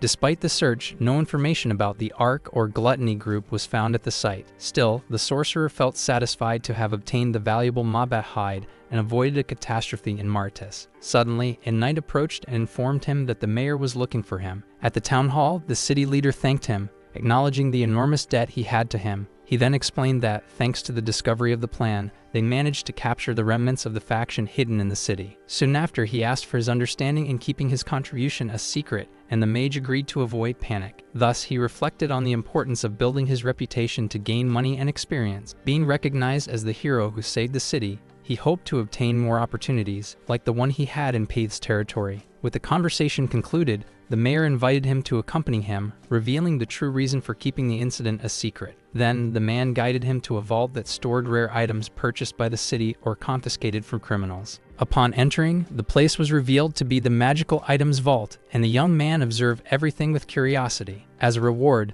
the mayor offered him any item of his choice, explaining that this was the true compensation for his efforts. The first option was a skillfully forged mithril sword, designed to be easily imbued with mana. In addition, the vault was filled with high-quality weapons and magical artifacts, and the mayor encouraged him to choose carefully. Thus, he understood that, although there were many chances to build fame, opportunities like that were rare. With that, he asked for permission to evaluate the equipment, and the mayor agreed, impressed by his skill. The first item evaluated was a sprout staff, which offered only minor bonuses. Next, a magical cloak also proved inferior to what he already possessed. Additionally, a recovery ring proved useful, but not enough to justify an equipment swap. While considering his options, a subtle glimmer in a display caught his attention. As he approached, he picked up an unknown ring with a green gem in the center. However, the item did not react to his assessment, indicating that it was likely not a magical item. The mayor then reassured him, telling him not to rush and to find what he needed. With that, the wizard agreed to take as much time as necessary as the day turned into night. Thus, with the delay, the mayor urged him to make a decision, noting that he was quite meticulous. Finally, the young man decided and chose a protection necklace that had an automatic mana barrier. Soon after, the mayor inquired about the mana consumption of the item, but he assured that it would not be a problem. Still, the local authority decided that just one item was not a sufficient reward. With that, he also decided to offer the ring that caught the young man's attention earlier. To his surprise, the mayor declared him the hero of Marts and insisted that he accept the extra gift. When questioned, the wizard revealed that he planned to stay in Marts for a while longer to resolve something he needed to. With the mayor's offer of help, the scene then shifted to a dark mine in the Viron territory. Inside, a miner was breaking rocks with his pickaxe until he found something unusual on the ground. Soon he unearthed a human skull and screamed upon seeing it. Then another miner questioned him about the scare, but he explained that a normal pickaxe strike should have broken that. Not caring, the companion simply kicked the skull aside to resolve the issue. He then ordered the other to grab his tool and get back to work so they could go home. Suddenly, the first miner pointed behind him, trying to alert him to an imminent danger. While asserting that there was nothing, a floating skull with an aura appeared right behind his back. Soon the skull transformed into an undead skeleton wrapped in that energy. With that, the miner shouted for everyone to evacuate the mine as the skeletons began to attack the others. In the midst of the chaos, the workers were quickly overwhelmed and taken down by the creatures. Shortly after, a rumor began to spread about the undead that had emerged in the Viron mine. Thus, with the emergence of creatures that could not be killed, a state of emergency was declared in Viron. As a result, the reports from the survivors spread, and the entire territory began to panic. Meanwhile, the tragic story of Viron began to circulate from mouth to mouth. Soon a messenger also arrived in Marts to report the incident. Over time, the news eventually reached the group of adventurers from Verdun. During this period, the wizard began to teach Iris about enchantment magic. Finally, the learning process took a whole month to be completed. Thus, a month passed since the subjugation of the professor, amidst a peaceful landscape. During this time, the young man learned enchantment magic with Iris while training within work. With a warrior enchantment, he jumped into the air and attacked the enemy with his spear. Right after, he advanced quickly, enhancing his strength, speed, and senses with magic. As he dodged a blow, he demonstrated his mastery of the new skills in real combat. For her part, Iris watched in shock, commenting that a wizard had defeated an orc with bare hands in just 13 seconds. While catching his breath, she continued to observe him in silence. After that, the young man thanked her for the lessons, and the mage replied that he was amazing and would have learned on his own. The warrior explained that he wouldn't have managed without her help, as all his books had been burned. As they walked, the young woman analyzed him attentively. Suddenly, the young man denied having any kind of problem, and she reacted in surprise, trying to explain herself. Then he advised her to keep thoughts like that to herself as he walked away. Back in the city, the mage insisted that it was all just a big misunderstanding. At that moment, a voice greeted him, calling him Mr. Asher. Soon the guild master of Marts, Oscar, revealed himself and announced that he had a request to make. The young man quickly remembered that Oscar, the guild master of Marts, was responsible for the investigation when he was falsely accused. With that, he understood that the reason for the request was the emergence of hordes of undead in the Viron mines. Because of rumors about curses and diseases, no adventurer was volunteering for the mission. Thus, Oscar sought him out upon learning that he had thwarted a planned terrorist attack. Normally, he would have refused, but he accepted the mission because he had spent his money and wanted to gain more fame. While they were preparing, some adventurers commented on how he was an unusual mage, training in hand-to-hand combat. At that moment,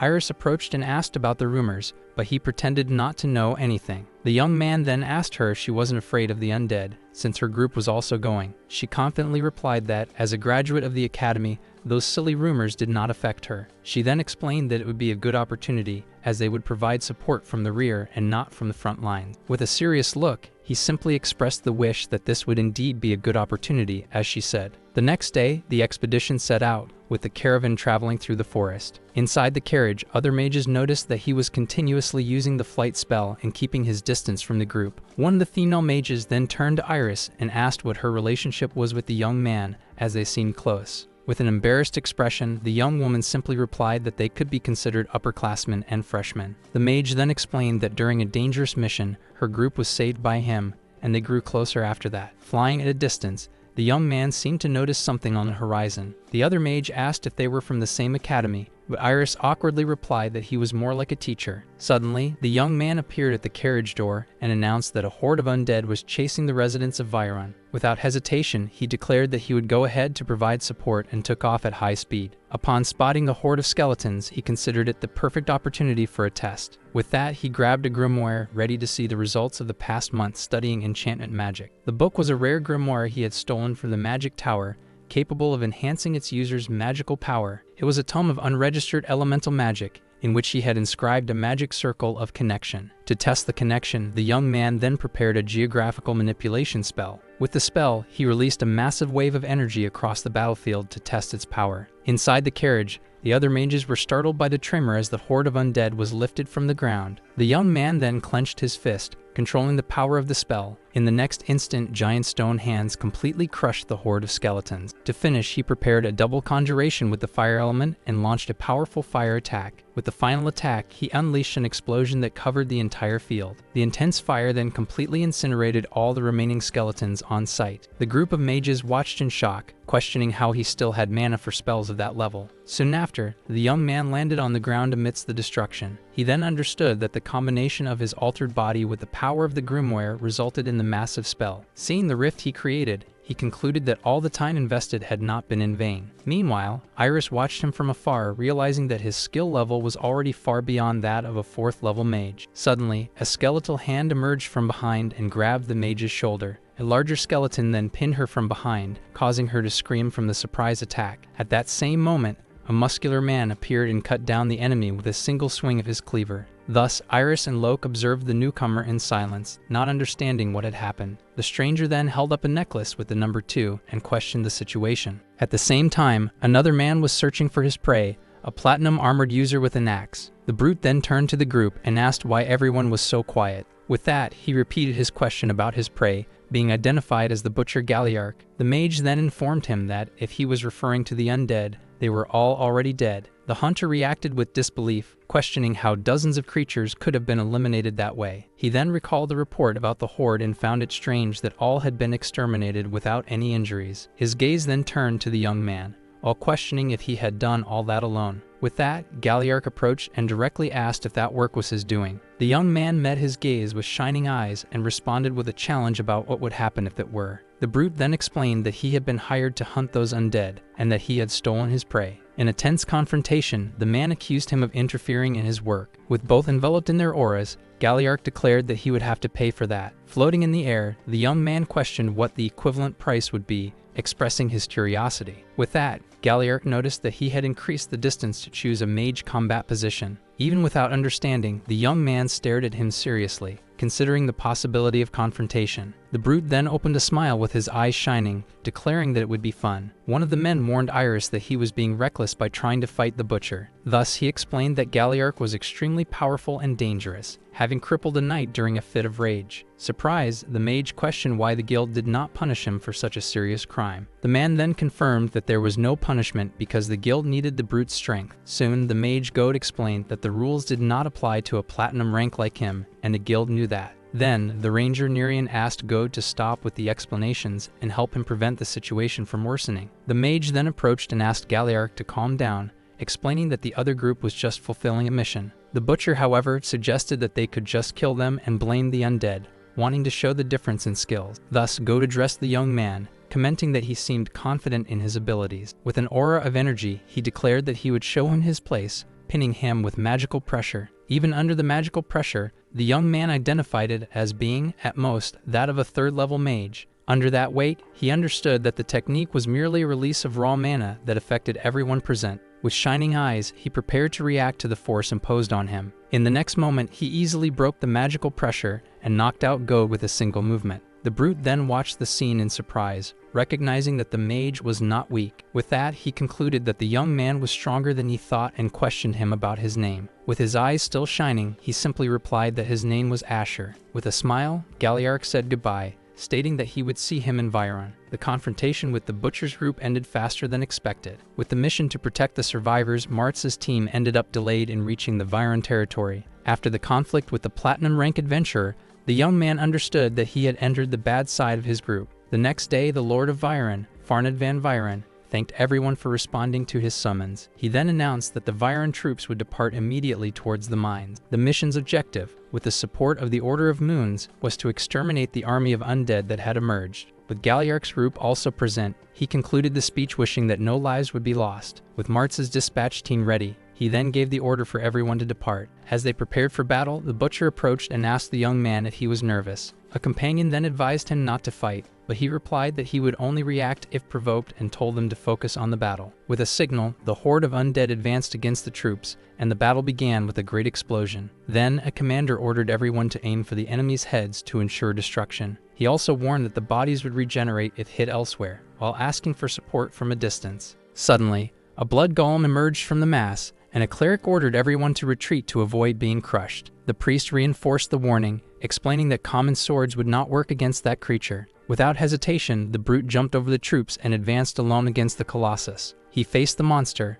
identifying it as a blood golem. Declaring that it was perfect for a warm-up, he launched himself to attack with his fists. His strike then hit the creature with a flaming and powerful impact. The golem's body, however, absorbed the attack without suffering any apparent damage. Then the butcher ripped the head off the bloody creature. A nearby lord commented on the man's impressive strength but questioned what he was trying to do. With a confident smile, the brute held the blood golem with one hand. Soon after, he threw it away, to everyone's surprise. The piece of the monster then flew and smashed to the ground, right next to the young mage. With a disapproving look, he merely commented on the rudeness of the act. The butcher then provoked him, questioning whether the power he had shown the day before was just for show. As the golem began to move beneath his feet, the brute seemed to notice something. Without warning, the young man activated a terrain manipulation spell that made the ground tremble. Soon after, he conjured a fireball for the next attack. With that, a huge explosion of flames struck the battlefield. Iris then shouted in surprise, not understanding why he had cast two large-scale spells in succession. Amidst the fire, the brute laughed and commented that, despite his appearance, the young man had a strong temperament. He then declared with a smile that he liked that kind of attitude. The butcher then challenged him to see who was stronger, but the young man merely lamented that he hadn't been caught in the explosion. With that, he proposed a competition to see who could defeat more undead and jumped into the midst of the horde. As a result, the subjugation force managed to reach the Viren mines with fewer casualties than expected. Due to the limited space, only a selected group of warriors was chosen to enter the mine. Inside, the brute praised him for the fight, but the young man simply asked him not to act friendly. From a distance, the wizard goat observed the scene, not understanding the butcher's interest in the young man. He then remembered when he was easily knocked out by the conjurer's mana pressure. At that moment, Goad recalled successfully using his own mana pressure. Even so, the bright eyes and serious expression of that wizard came to mind. In an instant, he had been completely suppressed by the other's mana with impressive ease. With that, he concluded that, although they were at the same level, the young man was definitely hiding something. At the entrance to a deeper tunnel, one of the leaders announced that the Viren garrison would wait outside. The selected group then gathered at the entrance, receiving good luck wishes for the mission. Right at the forefront, the young man watched the ranger Nerian from Galliarch's group take the lead. With precise skill, she detected and dispatched an undead with a surprise attack,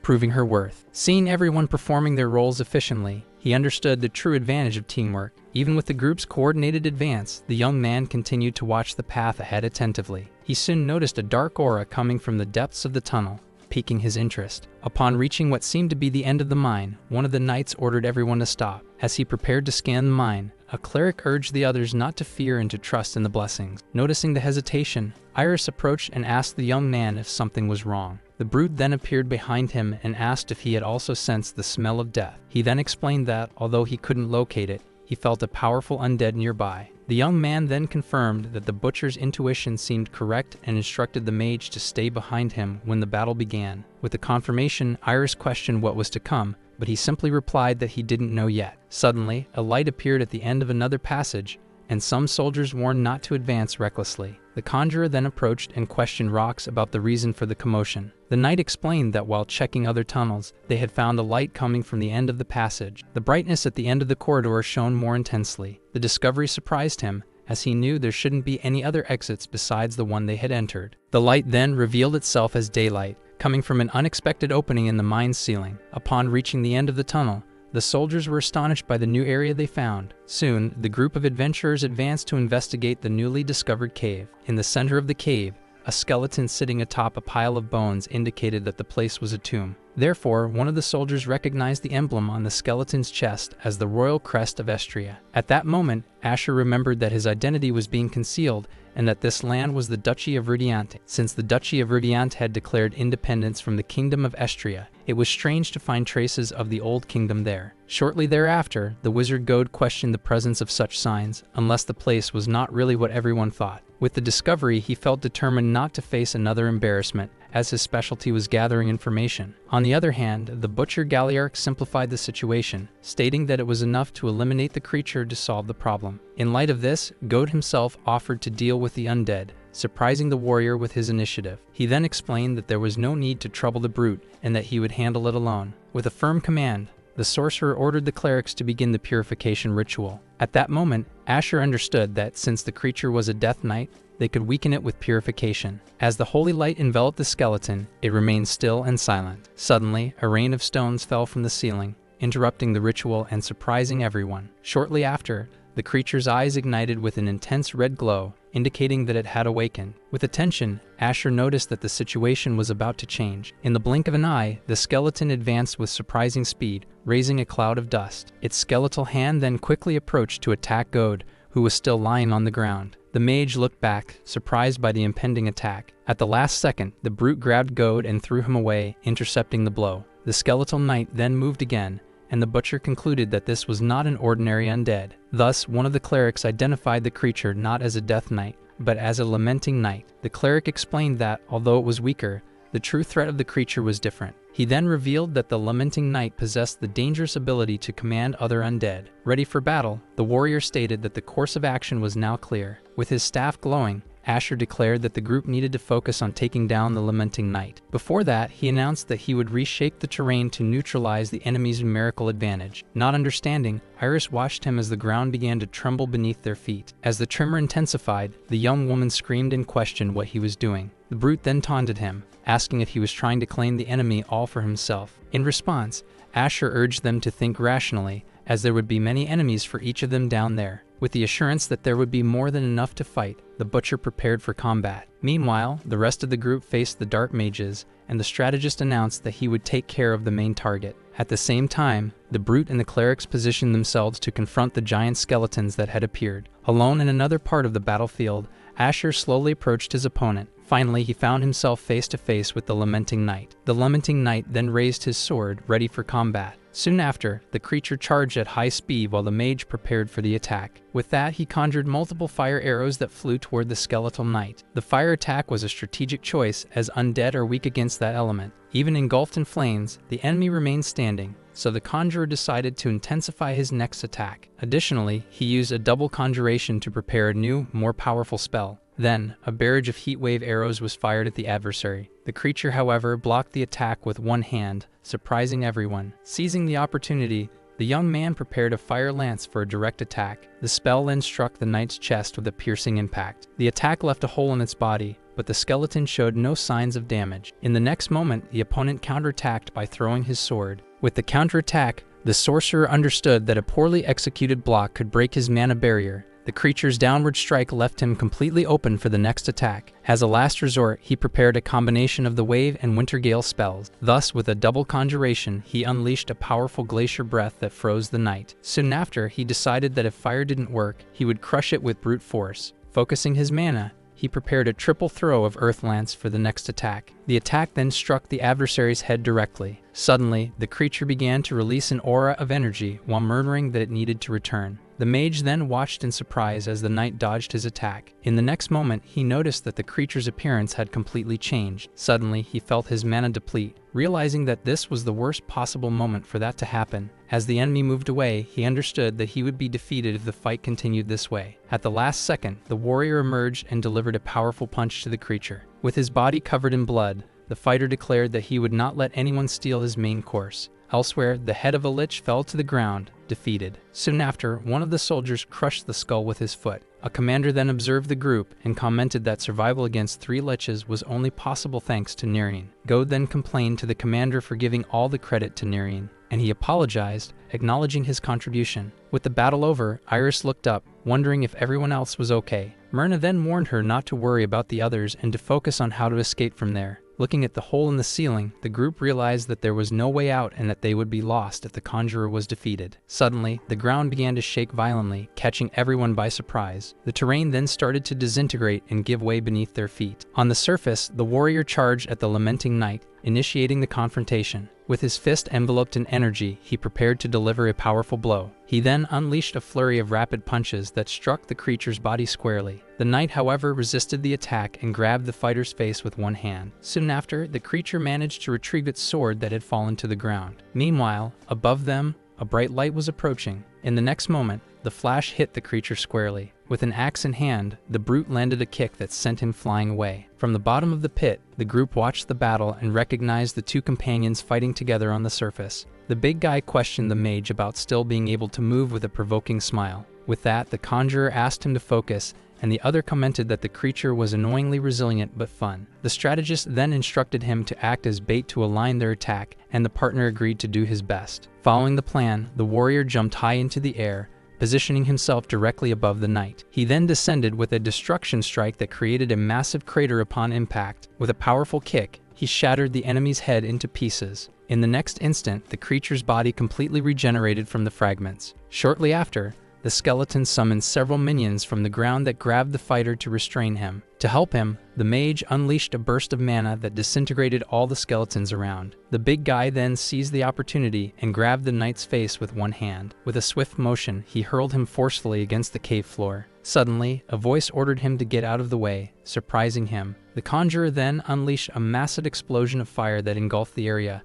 causing his partner to curse him. From the flames, the brute saw the creature's sword coming in his direction. He quickly managed to defend himself using his knee and elbows. Looking up, he realized the enemy was advancing toward the mage. Right in front of him was the lamenting knight trying to grab him. With little he could do, he could only watch the monster approaching. Suddenly, his protective necklace activated an automatic mana barrier to defend him. The creature then struck him squarely, throwing him to the ground and causing a great impact. He then remembered the mayor's warning about mana consumption, but fortunately, he felt no side effect. Even so, he realized that his reserves were almost empty, and his shoulder was dislocated from the last impact. Despite this, the biggest problem still remained before him. Soon the dark armor enveloped the knight's body, making him much stronger. With that, the clerics joined the fight and cast chains of light to restrain him. One of them then commented that this armor was something never before recorded, not even in the church's archives. The brute seized the moment and shouted for the priest to hold on. The creature then used the chains to pull the clerics with force, surprising everyone. With a shout, the big guy grabbed his companions to prevent them from being dragged, questioning if they planned to die. He then ordered them to prepare to contain the enemy again. Seeing the opportunity, the bard prepared a spell to take down the lamenting knight with his performance. Determined to prove his competence, he launched an earth spear at the creature. The skeleton, however, dodged the attack and countered the young man with impressive speed, hitting him in the neck. Seeing his ally get hit, the brute and the mage turned while the cleric was instructed to heal him quickly. Soon the adversary prepared an energy sphere, and the warrior positioned himself to intercept it. With a firm block, he managed to contain it, while his companion watched from behind. The big guy then turned and asked the mage how long he would have to wait. He then clarified that he was waiting for a big attack and asked how long it would take for his mana to recover. With the staff in hand, the conjurer replied that just a few seconds would be enough. The brute then smiled in response. With a shout, he charged at the lamenting knight, asking his ally to prepare. The creature also braced for the impact of the warrior's charge. Soon the fighter shouted his plan to crush the punctured point and asked him to aim his magic there. With that, he ended up injured by a powerful punch directly to the chest. As the blow deepened, the brute declared that a corpse should remain still. His fist then pierced through the knight's body with force. The creature's armor shattered, opening a hole in its chest. From afar, the mage observed the result of the attack, confirming that the plan had worked. The lamenting knight then regenerated his arm and struck the warrior with a single powerful blow. Next, the creature raised its handful of energy to attack the fallen ally. The conjurer then jumped in front of the brute to intercept the blow, declaring that he was its opponent. With that, he noticed that the hole in the creature's chest had not yet closed. He then realized that focusing his magic on that point would be the key to victory. With the conviction that he could defeat it, he dodged the creature's attack with an explosion of fire. Suddenly, he turned and saw the group of adventurers approaching from behind. Soon after, he saw the apprentice preparing a spell with her staff. The wizard then remembered telling the young woman that she had more talent for ice magic, despite her lack of practice. She promised to do her best not to embarrass him, and he praised her for her good work. Back in the present, a powerful fire spell hit the lamenting knight squarely. Seeing the opportunity, the conjurer clenched his fist with energy and declared that victory was theirs. At that moment, an old memory surfaced, showing the promise that he would return to his family. And it was that promise that guided him through countless battlefields, no matter how dangerous they were. With a firm hand on his sword, he led his soldiers to fulfill the oath he had made. Thus, each step taken was to one day return to his homeland under the kingdom's banner. However, upon returning to the castle, he and his men found an unexpected scene. Inside, he presented himself to a superior officer to report his arrival. But in response, the officer merely raised his hand in a gesture for him not to approach. Soon after, he was immobilized by the guards for having discovered a forbidden secret. Because of this, he ended up unceremoniously thrown into a pit full of armor and bodies. Trapped in that place, he realized he could never return home. Still, the desire to return was so strong that the reality around him began to distort. Then, the image of his family and his son, Lorien, flickered before his eyes. Suddenly, the knight awoke with wide eyes coming out of that vision. Beside him, the cleric and the young Iris questioned him to see if he was conscious. As they supported him, they explained that the purge was a success and that the lamenting knight fell just before he fainted. The priest then clarified that the fainting was caused by the medallion, as it emitted the same spirit as the defeated enemy. Even so, he remained silent, still under the effect of the vision of that child. With that, the cleric extended his hand asking for the medallion, warning that the object could be dangerous. However, the knight pulled his hand back and refused the request, stating that he would take care of the artifact himself. Not understanding the refusal, the cleric tried to insist on the unknown dangers of the medallion. But with a firm look, he simply replied that everything would be fine and that there would be no problems. Suddenly, a muscular warrior approached laughing and commented that the reward was modest, leaving the priest embarrassed. Then, changing the subject, the cleric asked about deity, and the man explained that he survived thanks to first aid. Soon after, the survivor got up supported by his staff and commented that it was good news. With the purge completed, he announced to the group that it was time to return as the sun rose on the horizon. Thus, the news about the lamenting knight,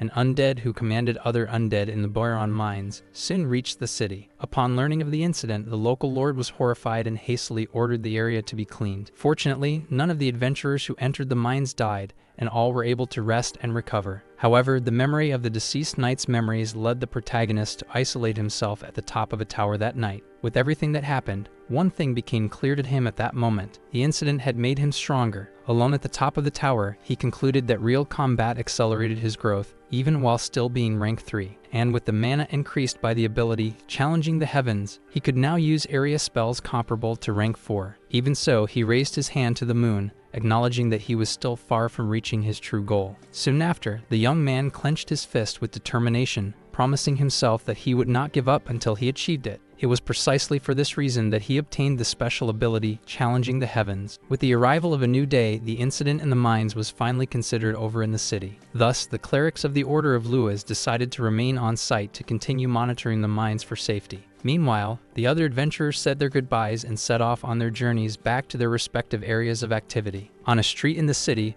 the muscular warrior approached and asked the young mage if he was also about to leave. Noticing that he did not plan to be an ordinary adventurer, the man wanted to know if his destination was the place known as Grey. The warrior then questioned how he expected to make money without knowing Grey, mocking the idea that fame would bring clients. After the young man innocently asked why that wouldn't happen, the man called him a knave mage. He then explained that Grey was a kind of shadow information broker that also organized missions. The mention of missions piqued the young man's interest, who repeated the word to confirm what he had heard. With that, the warrior pointed at him and stated that there were many people who did not follow the rules but sought money and fame. Not understanding the man's intention, the mage asked why he was sharing that information. But with a smile, the warrior replied that they were companions for having survived together, although the assertion was denied. Despite the response, the idea of risking missions with strong opponents represented a clear opportunity for him to grow stronger. At that moment, Iris's voice sounded from a nearby carriage, announcing that they would be leaving soon. Seeing that he did not move, the mage called out to him directly, asking if he was not going with the group. She then scolded him for standing still and reminded him that he was still injured. But with a gentle smile, he simply thanked her for the magic that had been granted to him. Soon after, he encouraged the young woman, stating that with that kind of training, she would master elemental magic without problems. He then revealed that he would not be going with them, as he had a place he needed to go. The news made the girl remember how everything had happened suddenly and how her life had been saved by him. At that time, she learned from him theories and spells that she could not grasp at the academy, but she always knew that the farewell would be inevitable. Still, she did not expect that day to come so soon. Understanding that she had no right to stop him from following his path, She extended her hand to say goodbye. As he shook her hand, the mage bid her farewell, calling her junior and promising that they would see each other again. With one last smile, she kept the promise to herself, waiting for the day they would meet again. Smiling through tears, Iris confirmed that they would see each other next time and promised to become a junior he would be proud of. In a distant place, the scene abruptly shifted to Rovalyn surrounded by an intense aura. Soon after, the mage pinned a man to the ground with a circle of flames and demanded to know why the Black Hour was attacking the Bohemern Magic Tower. Our video ends here. If you enjoyed it, please like and subscribe to the channel. Until next time, bye bye.